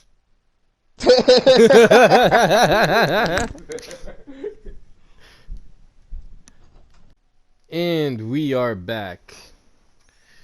So, we're gonna switch the gear and talk about other things, and we got a couple things going on with the Snyder Cut movement. We have the poster competition or contest. I think that's coming close to an end, and next week we got that arts festival, and then I think the last day, the cutoff for the poster competition is, I think it's actually today, actually, well, where I'm at. that's right, because that's why Ohio Dave is all busy too. Because I keep forgetting he's part of the TBZ. Yeah. I was just That's, actually that, playing Fortnite with him last night. yeah, that's probably why he said that today. So I think today was the last day. So I'm assuming that they're probably going to still be accepting submissions all day throughout the 7th. So Mm. I don't want to jump the gun on that, but I would say if you are hearing this and you still have some posters that you want to submit, I'm pretty sure that they'll still accept them on the 7th. But I think the Yeah, I think 7th they're is the cool like last that. day. But there's only so much they could do humanly possible to, you know, see everything. Yeah, and after that, hold on, let me just go to the RT Snyder Cut page. Mm-hmm. Guys, give me one. Then they posted a lot of shit recently. Yeah, I'm glad I got mine in fairly soon. Here we go. The Art Festival dates.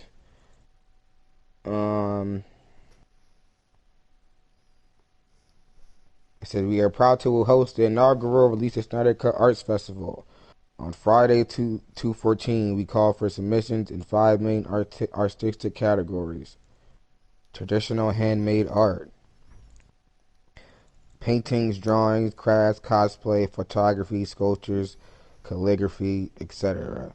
Digital art, Photoshop, 2 to 3D, computer graphics, pixel art, digital collages, paintings, and models. Music, remix music, cover music, songs with lyrics, instrumentals, melodies, video, fan trailers, edits, music videos, personal musings, and video dedications. Pretty much anything that's creative that you could put out there on social And media for literature. people to see. Yes. Literature is also included: short stories, poems, hockeys, open letters, personal thoughts. Tag all submissions in the Release the Snyder could include the text RTSC Arts Festival.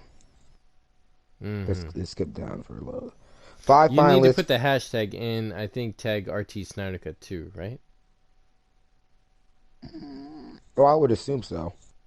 I Yeah, think yeah, I have to look back on it it. I says was that at thinking. the next verse. It says 5 finalists from each category will be selected by panel, who will also take the number of likes and retweets on Twitter into consideration. The 25 final submissions will be judged by Zack Snyder, who will select one winner from each category, plus one overall arts festival winner. Submissions will be on Friday during a short 2-hour window, with winners announced on the 16th.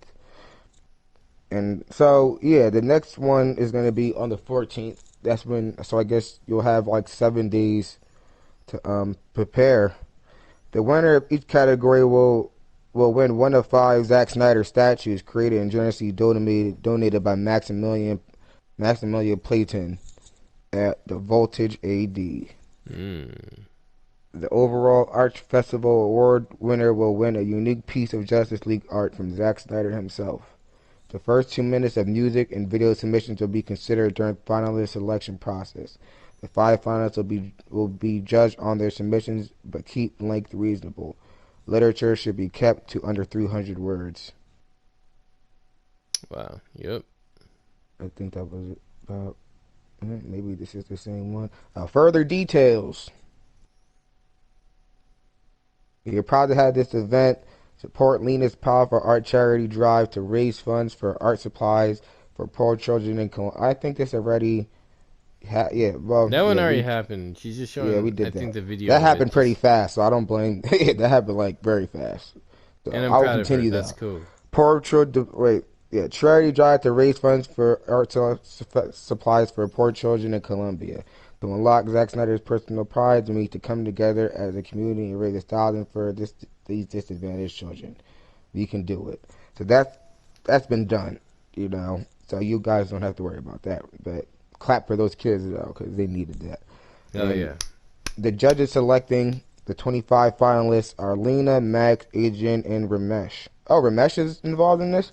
Yeah, he's been really busy as late. I was trying to call him just to catch up on stuff and find out when we could, because he's working on stuff for me, but he's hella busy, and I do not blame him. Like, He what is a rock country is star. he in? He's in my mom's motherland, Sri Lanka. Oh yeah, Sri Lanka's a Yeah, busy land. we're both A lot of shit Sinhalese. going on over So there. yeah, oh yeah, I know. Crazy is the president of Sri Lanka is a family friend of one of my uncles, and he was at a few functions last 2 years ago. So Wow. So you met the it's good. president of Sri Lanka? Yeah, That's cool. before I knew he was gonna run. Wow. That's pretty interesting. Yeah. So yeah, totally Sri Lankan here. And make sure to campaign for your favorite pieces of art. Submissions with the most likes and retweets will be considered favorably. Tag all submissions were released to Snyder Cut and include the text RTSC Arts Festival. Hmm. All submissions must be entered within the following 2-hour period on 2/14. So make sure you're aware when the submission period is for you. Cut your submissions in. Start liking, retweeting, even quote tweeting all your favorites! Exclamation points. That's the end of the sentence. So 8 p.m. to 10 a.m. No, 8 a.m. to 10 a.m. Pacific time. 11 a.m. to 1 p.m. Eastern time. 4 Mm-hmm. p.m. to 6 p.m. UK. 5 p.m. to 7 p.m. Central. 9:30 p.m. to 11:30 p.m. India, and 12 a well, yeah, no, wait, 12 a.m. to 2 a.m. Yeah, that makes sense. Mm. 12 a.m. to 2 a.m. China. Zack Snyder will announce winning submissions on Sunday, 2/16. So that Nice. was the Arts Festival event. It's coming up. That will be so for the people that maybe felt like they were left out of the last event, the Zack Snyder poster event, because all of us aren't blessed with the skill of drawing and digital design or graphic design and stuff, which is fine. This event is something where everybody can participate in. So just come up with whatever the fuck you can think of. They pretty much covered all the arts. Yep. As long as it's not something stupid, from what it said, you can make a video and you can just rant for I guess just keep it under 5 minutes. And which But is fine. You could write that, read it I'm pretty aloud, sure whatever you even want. rants will be accepted. So rants, drawings, poems, letters. You know, I know it was a big thing. Some people aren't good at graphic design, so they drew their posters, and because of that, their posters might have been taken out of the running because they weren't HD like digital images. How posters are usually made and everything. So I think this is a good way to make up for that because a lot of people still did hand draw their posters and everything. And Right. but I think maybe some of those things can be resubmitted. All the people that hand drew their posters, as instead of doing it the graphic design way, maybe those can be resubmitted and put in for consideration, because I like hand drawn art. So this is definitely an event that leans more towards the people that like crayons and color stencils and shit. Yeah, I personally am a fan of colored pencils, particularly Prisma colored pencils. They blend very well. And to add on to what you said is that this is a great opportunity for all art, because releasing Snyder Cut is for artistic integrity. So this arts festival in a way is very unique and beautiful, because anything artistic tied to storytelling, you can express yourself and bring it to the forefront. And it's just going to be a beautiful thing. I'm really excited to see everyone's work. I'm submitting two of my music videos. Anything else I think of I can do, but I was actually meeting with one of my homegirls. We were working on something that I'm going to film next Wednesday. That I'm going to edit on Thursday and post on Friday. So I hope things go according to plan, and I'm excited to show that to you all. Word. Dope. Yeah. Two music videos coming from Kojay. Yep. They're already on my page, but this is gonna give them good recognition. I think they only have like 70 views, so no big deal. But what about you, bro? You gonna contribute anything? You're a very smart, passionate, Uh, deep guy. I'm You know what I mean? I'm thinking about it, but Like even what you I don't. said, to say something. Just a little speech or something to write and say about. I think that because man, you have a lot of powerful ideas, bro. Well, thank you, Kojay. I am thinking about some things, but I haven't really decided just yet. Hmm. I Respects. can't draw, so I'll probably have to do something video related if I can put something together.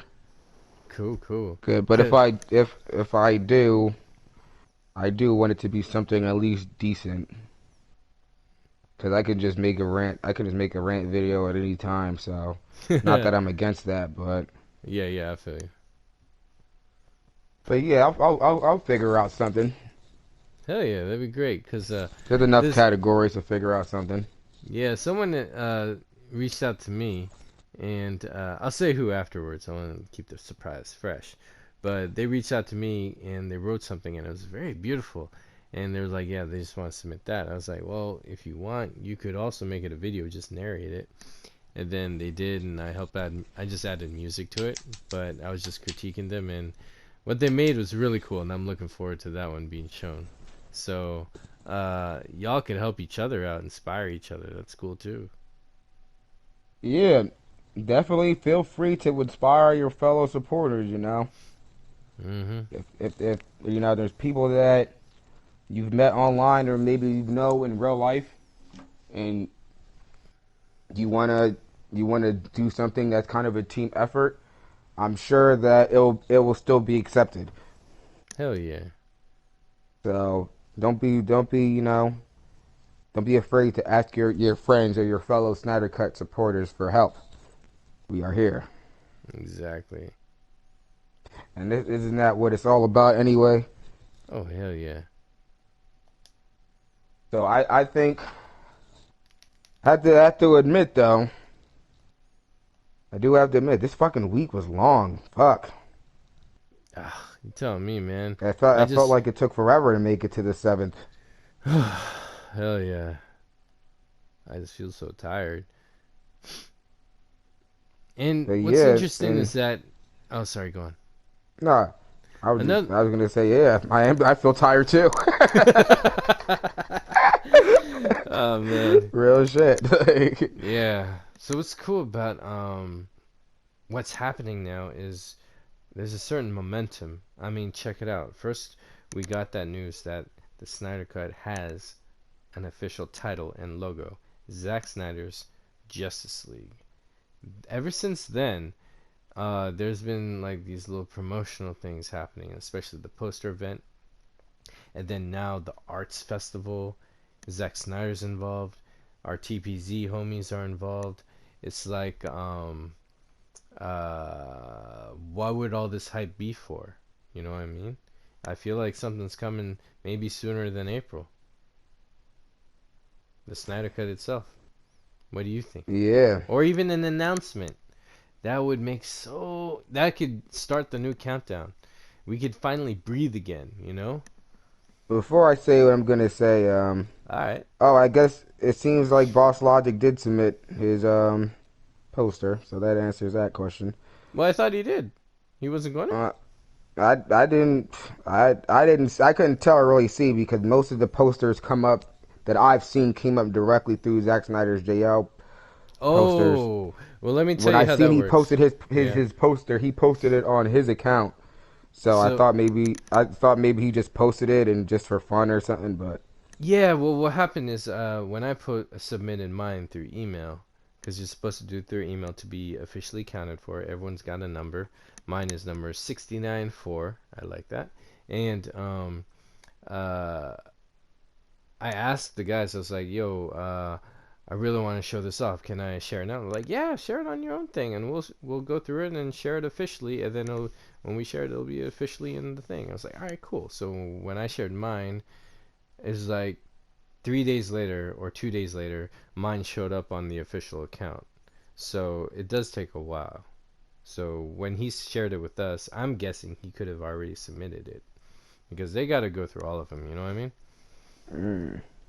Yeah, and then that's actually what I was gonna say. I'm looking at the posters right now, and god damn, is there a lot of these shits? Fuck, Right? I Good think it's God. like fucking 800. Wow. It's over 800. Yeah, there's like And that's it's good. That's the count we could throw. 807. That's the count that we could show how much people and how much love is already there for film that's not even promoted. You know what I mean? Officially promoted. It's fucking beautiful. Yeah, there's this hand drawn one that just looks fucking excellent. It just looks, my god, it's amazing. Mm. Oh, we should Mm. share stuff on our source wall, just the ones we like. Huh. Maybe we Twitter. should could pick like five each or something and do a slideshow. That could be cool. How long do you think this video is gonna be? Let me look at the time. Oh, I forgot the time. This one. Shit. Well, we're already over 2 hours. I don't know if we'll make 2:14. So But I guess we can do like 10 posters each. And I think that probably in might, another video. I can't do it tonight. yeah, because a 2 hour video, there would have to be a lot of fucking slides. That'd be a few Yeah. slides, but back to the topic at hand though, which is the possible release Yes. and or announcement. So I feel an announcement. I want a release though, because we have that HBO Max studio. Yeah. That just tells me that Well, there's a studio dedicated to making stuff just for HBO Max, which I think is a given. But the way they worded it was getting us interested and hyped. Correct? yeah, I think it's possible. And I asked, well, when they first announced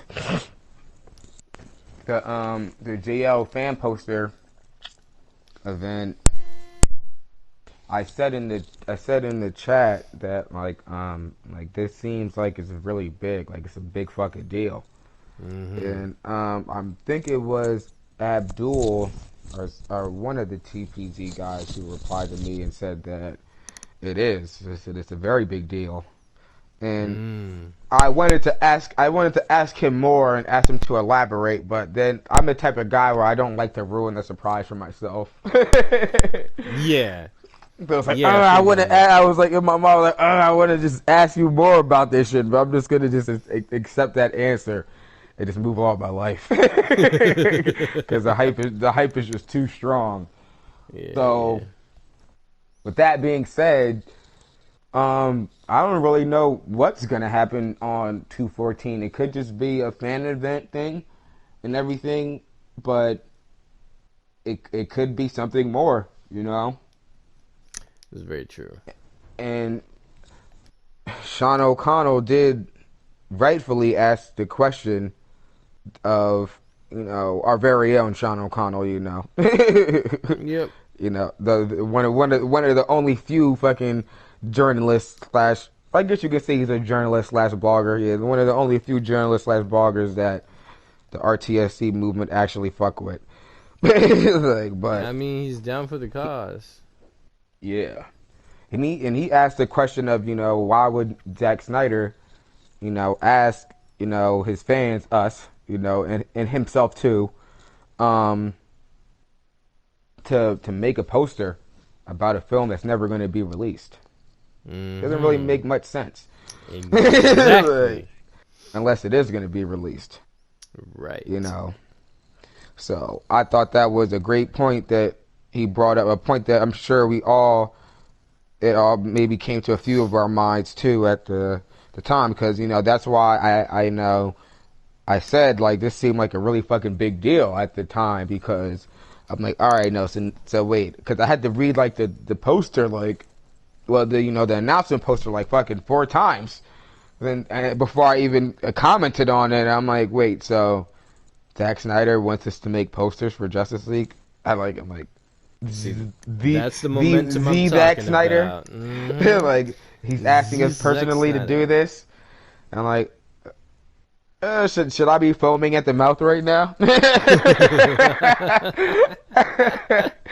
Like, like, it just seemed kind of unreal at the time. And, you know I know that everybody doesn't want to get their hopes up because it's just been so long, and at this point, you know, you know, you're just waiting. They're just waiting for, believe it when they see it, type of thing. Not to say people Right. don't believe that the Snyder Cut doesn't exist, but I feel like a lot of people are at the point where it's like, we'll believe it's coming out when, we get that official announcement and everything, which is fine. I completely respect, people who feel that way. Right. But it seems like with this event that maybe we can get our hopes up a little bit, like, and I don't want to say, nobody has said anything to get everybody's hopes up. The TPZ guys, Film Exiles, Nerd Queens, Mm-hmm. Spartans. Nobody said anything to me or anything around I know of to, like, really say, like, this is the time, this is the one, like. So I still don't really blame anyone for, like, you not, still just, I believe it when I see it, type of thing. But I do think that maybe we could be in for something good. Mm-hmm. Maybe they just decided to take advantage of the 214 because it was a good date, good symbolism. The movement's all about symbolism. So it was a good date that maybe we just couldn't they just couldn't just let go by, and maybe a fan poster event was something that just worked well with it. But Right. I dare I say we could get an announcement on 214, maybe. That's true. We could, like, it's like you said, the ball's been rolling. We keep getting more. We keep getting more action sequences from the film, Mm-hmm. from In a from way, the it's stunt like guys. if we put all the visuals and all the pictures and all the action sequences together in some way, in a way, it's like Zack Snyder has been showing us over time the true trailer to the director's cut of Justice League. No, I'm sorry, not the director's cut. The original film that is the director's vision that is Justice League. It's kind of like we've had this treated trailer, and because a lot of uh, studios, filmmakers, they want people to be looking forward to their film and looking forward to a couple things, and then that like creates loyalty, that creates hype, that creates satisfaction. That's true. It's like this is the recipe of the entree you're about to order and eat in a few minutes. It's like, thank you. It looks delicious. I will order 2 of those. Por favor. Boom. Yeah, and you never really know. that Zack Snyder could be communicating with these guys too with some fashion. He could be telling them to. Rally the He could be troops. yeah. He could be telling them he like drop this video or drop like hey you guys still have that stunt work vid. Drop that video. He could Mm-hmm. be communicating with these guys and because I don't know that I can't pronounce the dude's last name for the life of me. I think it's Freddie Bouchqua. Boosh Siegel. I can't print it. I'm just gonna call him Freddie B.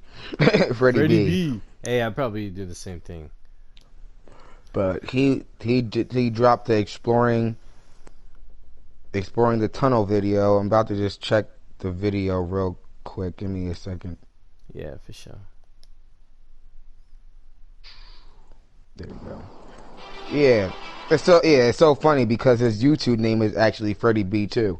So it seems like he dropped it on his own personal YouTube channel.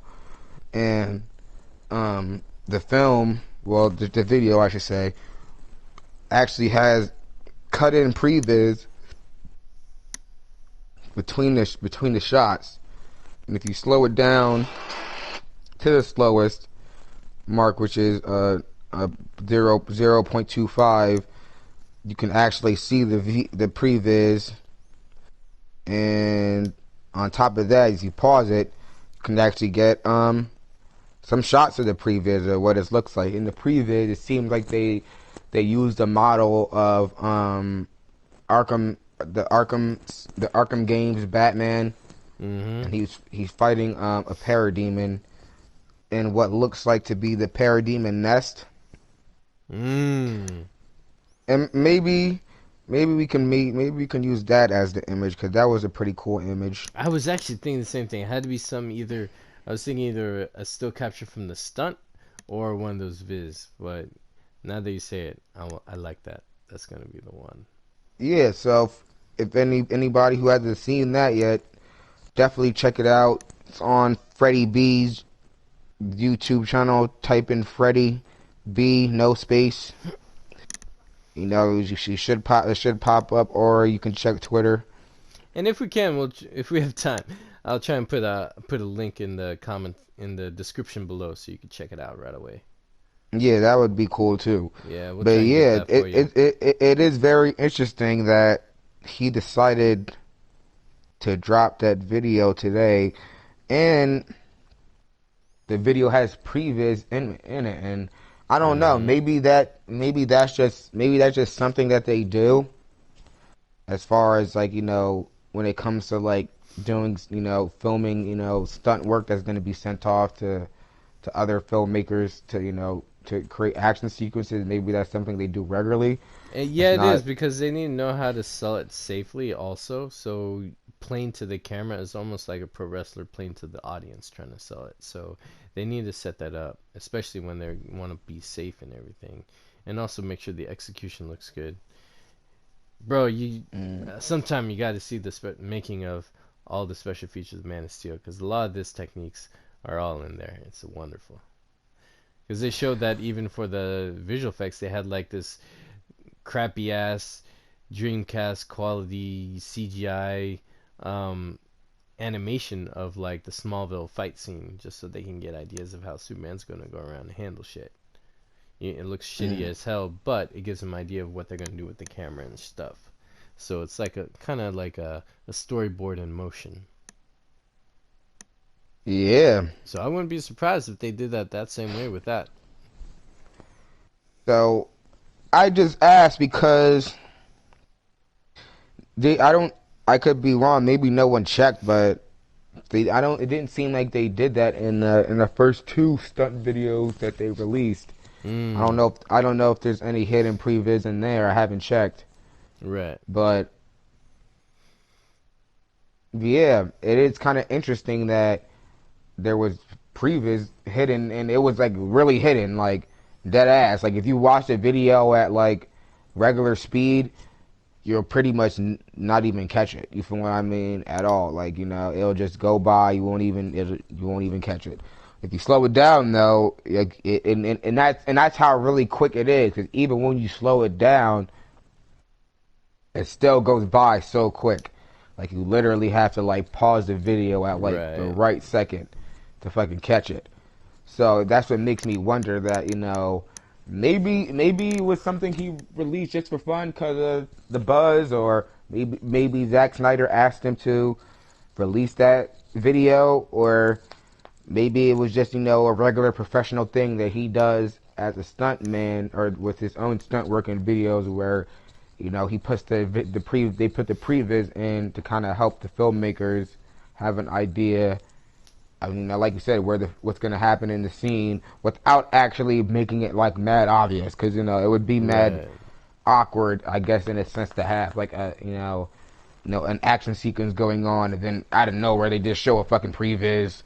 You feel me? And then like a picture of a previs, and then they go back to the action sequence. So it's a little mystery. I don't know if actually I have to check that too. Because I don't. Alright. I mean, let me see what the dude Freddie actually said about it on Twitter. Man, I don't know if he said any. I should have just checked it. It was just on my phone. It was just fucking there.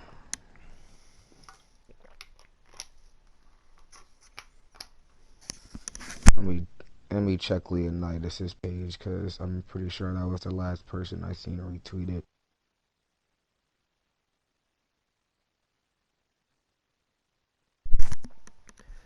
For sure, for sure. My apologies, guys. Just want to see what if anything he had to say about this. Well, it's okay. I can cut out the dead space.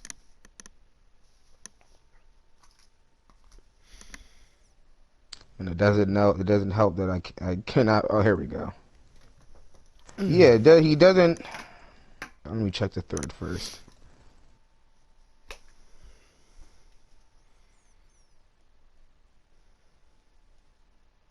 Yeah, he doesn't say anything Hmm. really.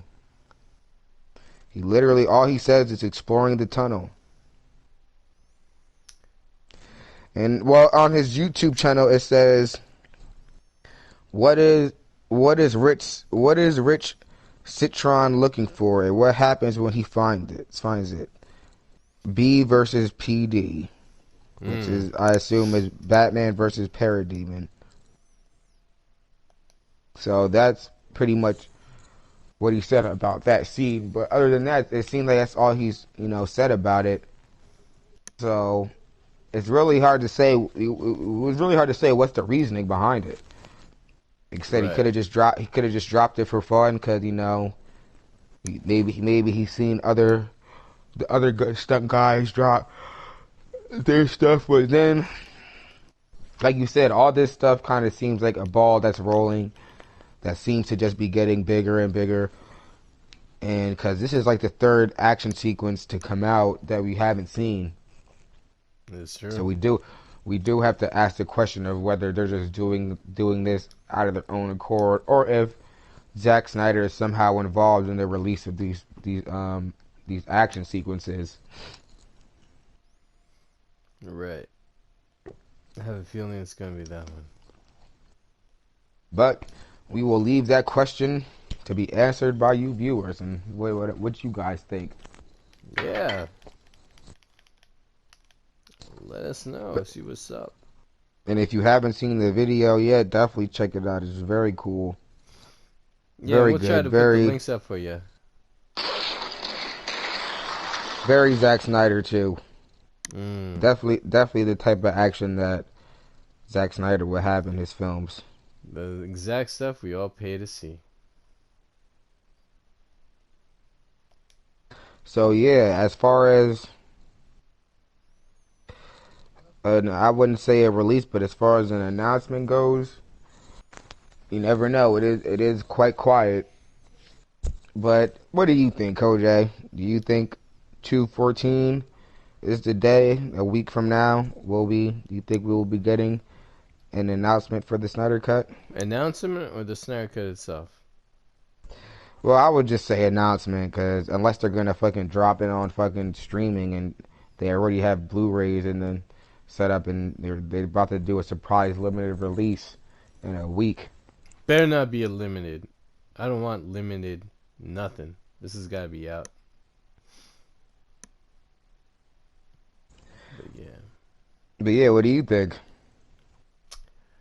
I think realistically the best money, I think 214 we will get an announcement. I feel we will get, because the momentum of everything as we've gone over is too much. Or since 214 is Friday and that's the arts festival, I think after the arts festival we're going to hear something. Yeah, maybe after the Arts Festival. Uh-huh.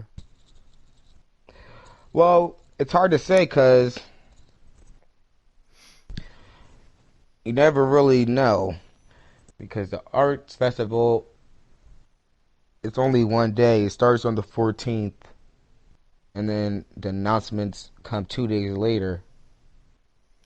Very true. So, I mean, if an announcement were to happen on the 14th, it could realistically happen, and it would just kind of build more hype towards the event. And because if everybody's already going to be doing all that on the 14th, dropping all their art festival stuff, and then I think Zack Snyder is going to announce the winner of the poster on the 14th as well. So a lot of things are going to be coming together on that day.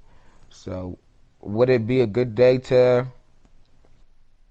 announce the Snyder Cut and get a good ball of buzz going? I think it would. Oh, sorry, go on. Yeah. No, I think it would too. I think it's very possible that 214 could be the day. But like we've been saying, we don't want to get people's hopes up and everything, and it's so hard too because Snyder loves playing coy, and this whole thing is kind of like a breadcrumb thing anyway, where it's like we don't really know how close we actually are just yet. We could be very close, we could be somewhat close, and Snyder loves his mysteries, so I doubt he's gonna come out today or tomorrow and just be like, there's a few more days, everybody, like, I know, right? So like the day it does get announced, I think it's gonna be a very random day. I think it's just gonna come out the blue. So even if we expect it to be announced on the 14th, it would still kind of be out the blue because we don't know at what time and what way it'll be announced. So, and a part of me just feels like that I really don't feel like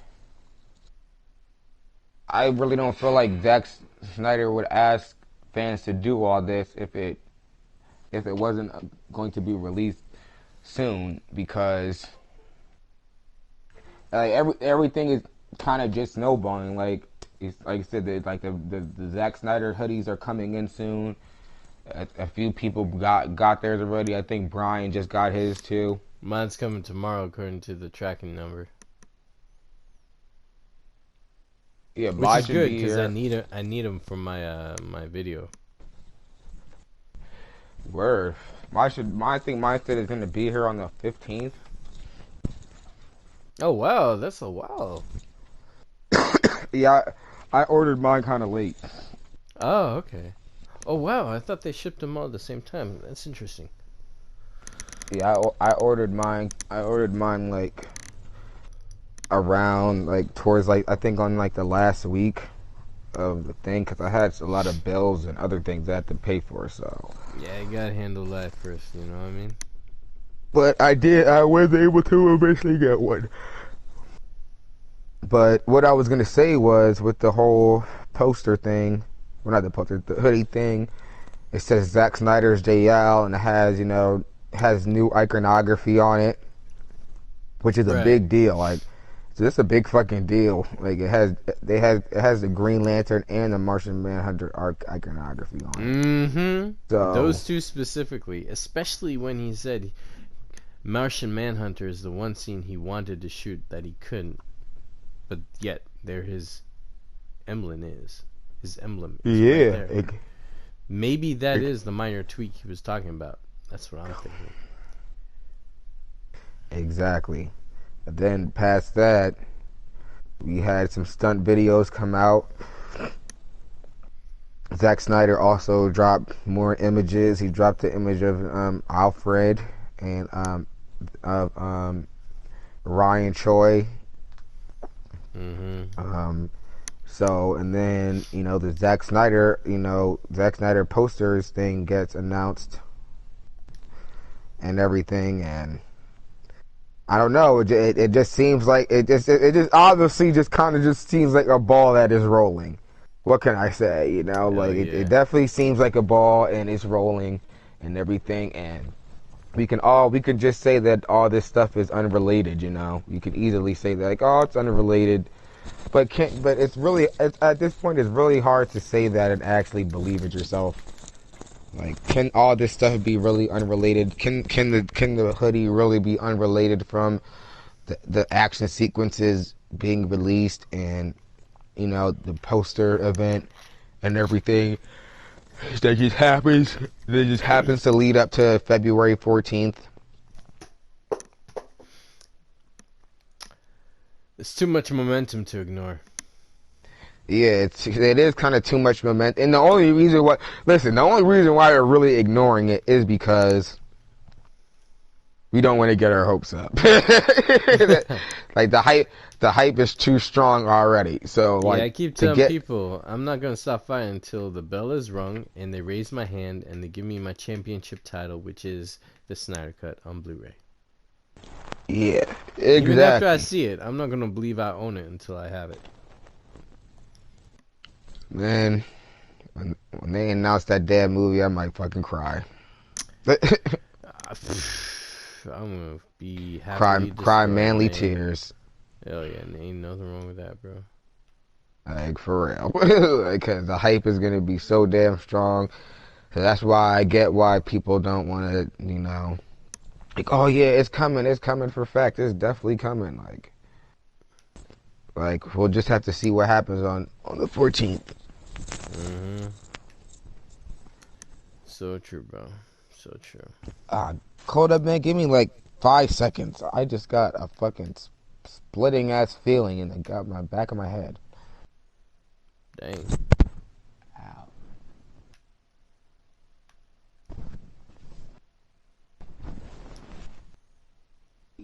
Stretch.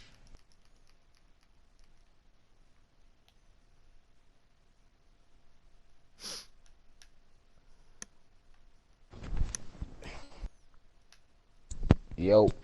Yeah, I don't know what the fuck that was. That shit just was weird. Dang. But yeah.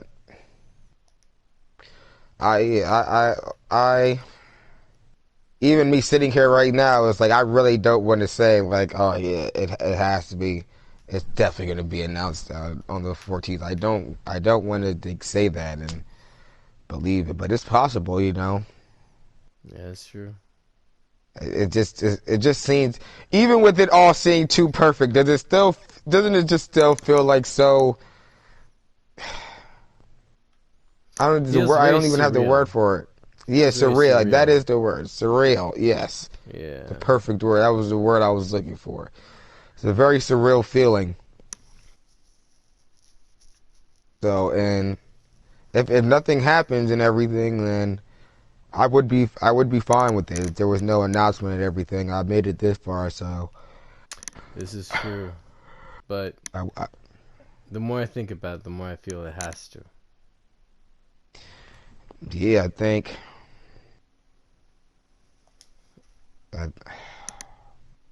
Dare we say that next week might be the day?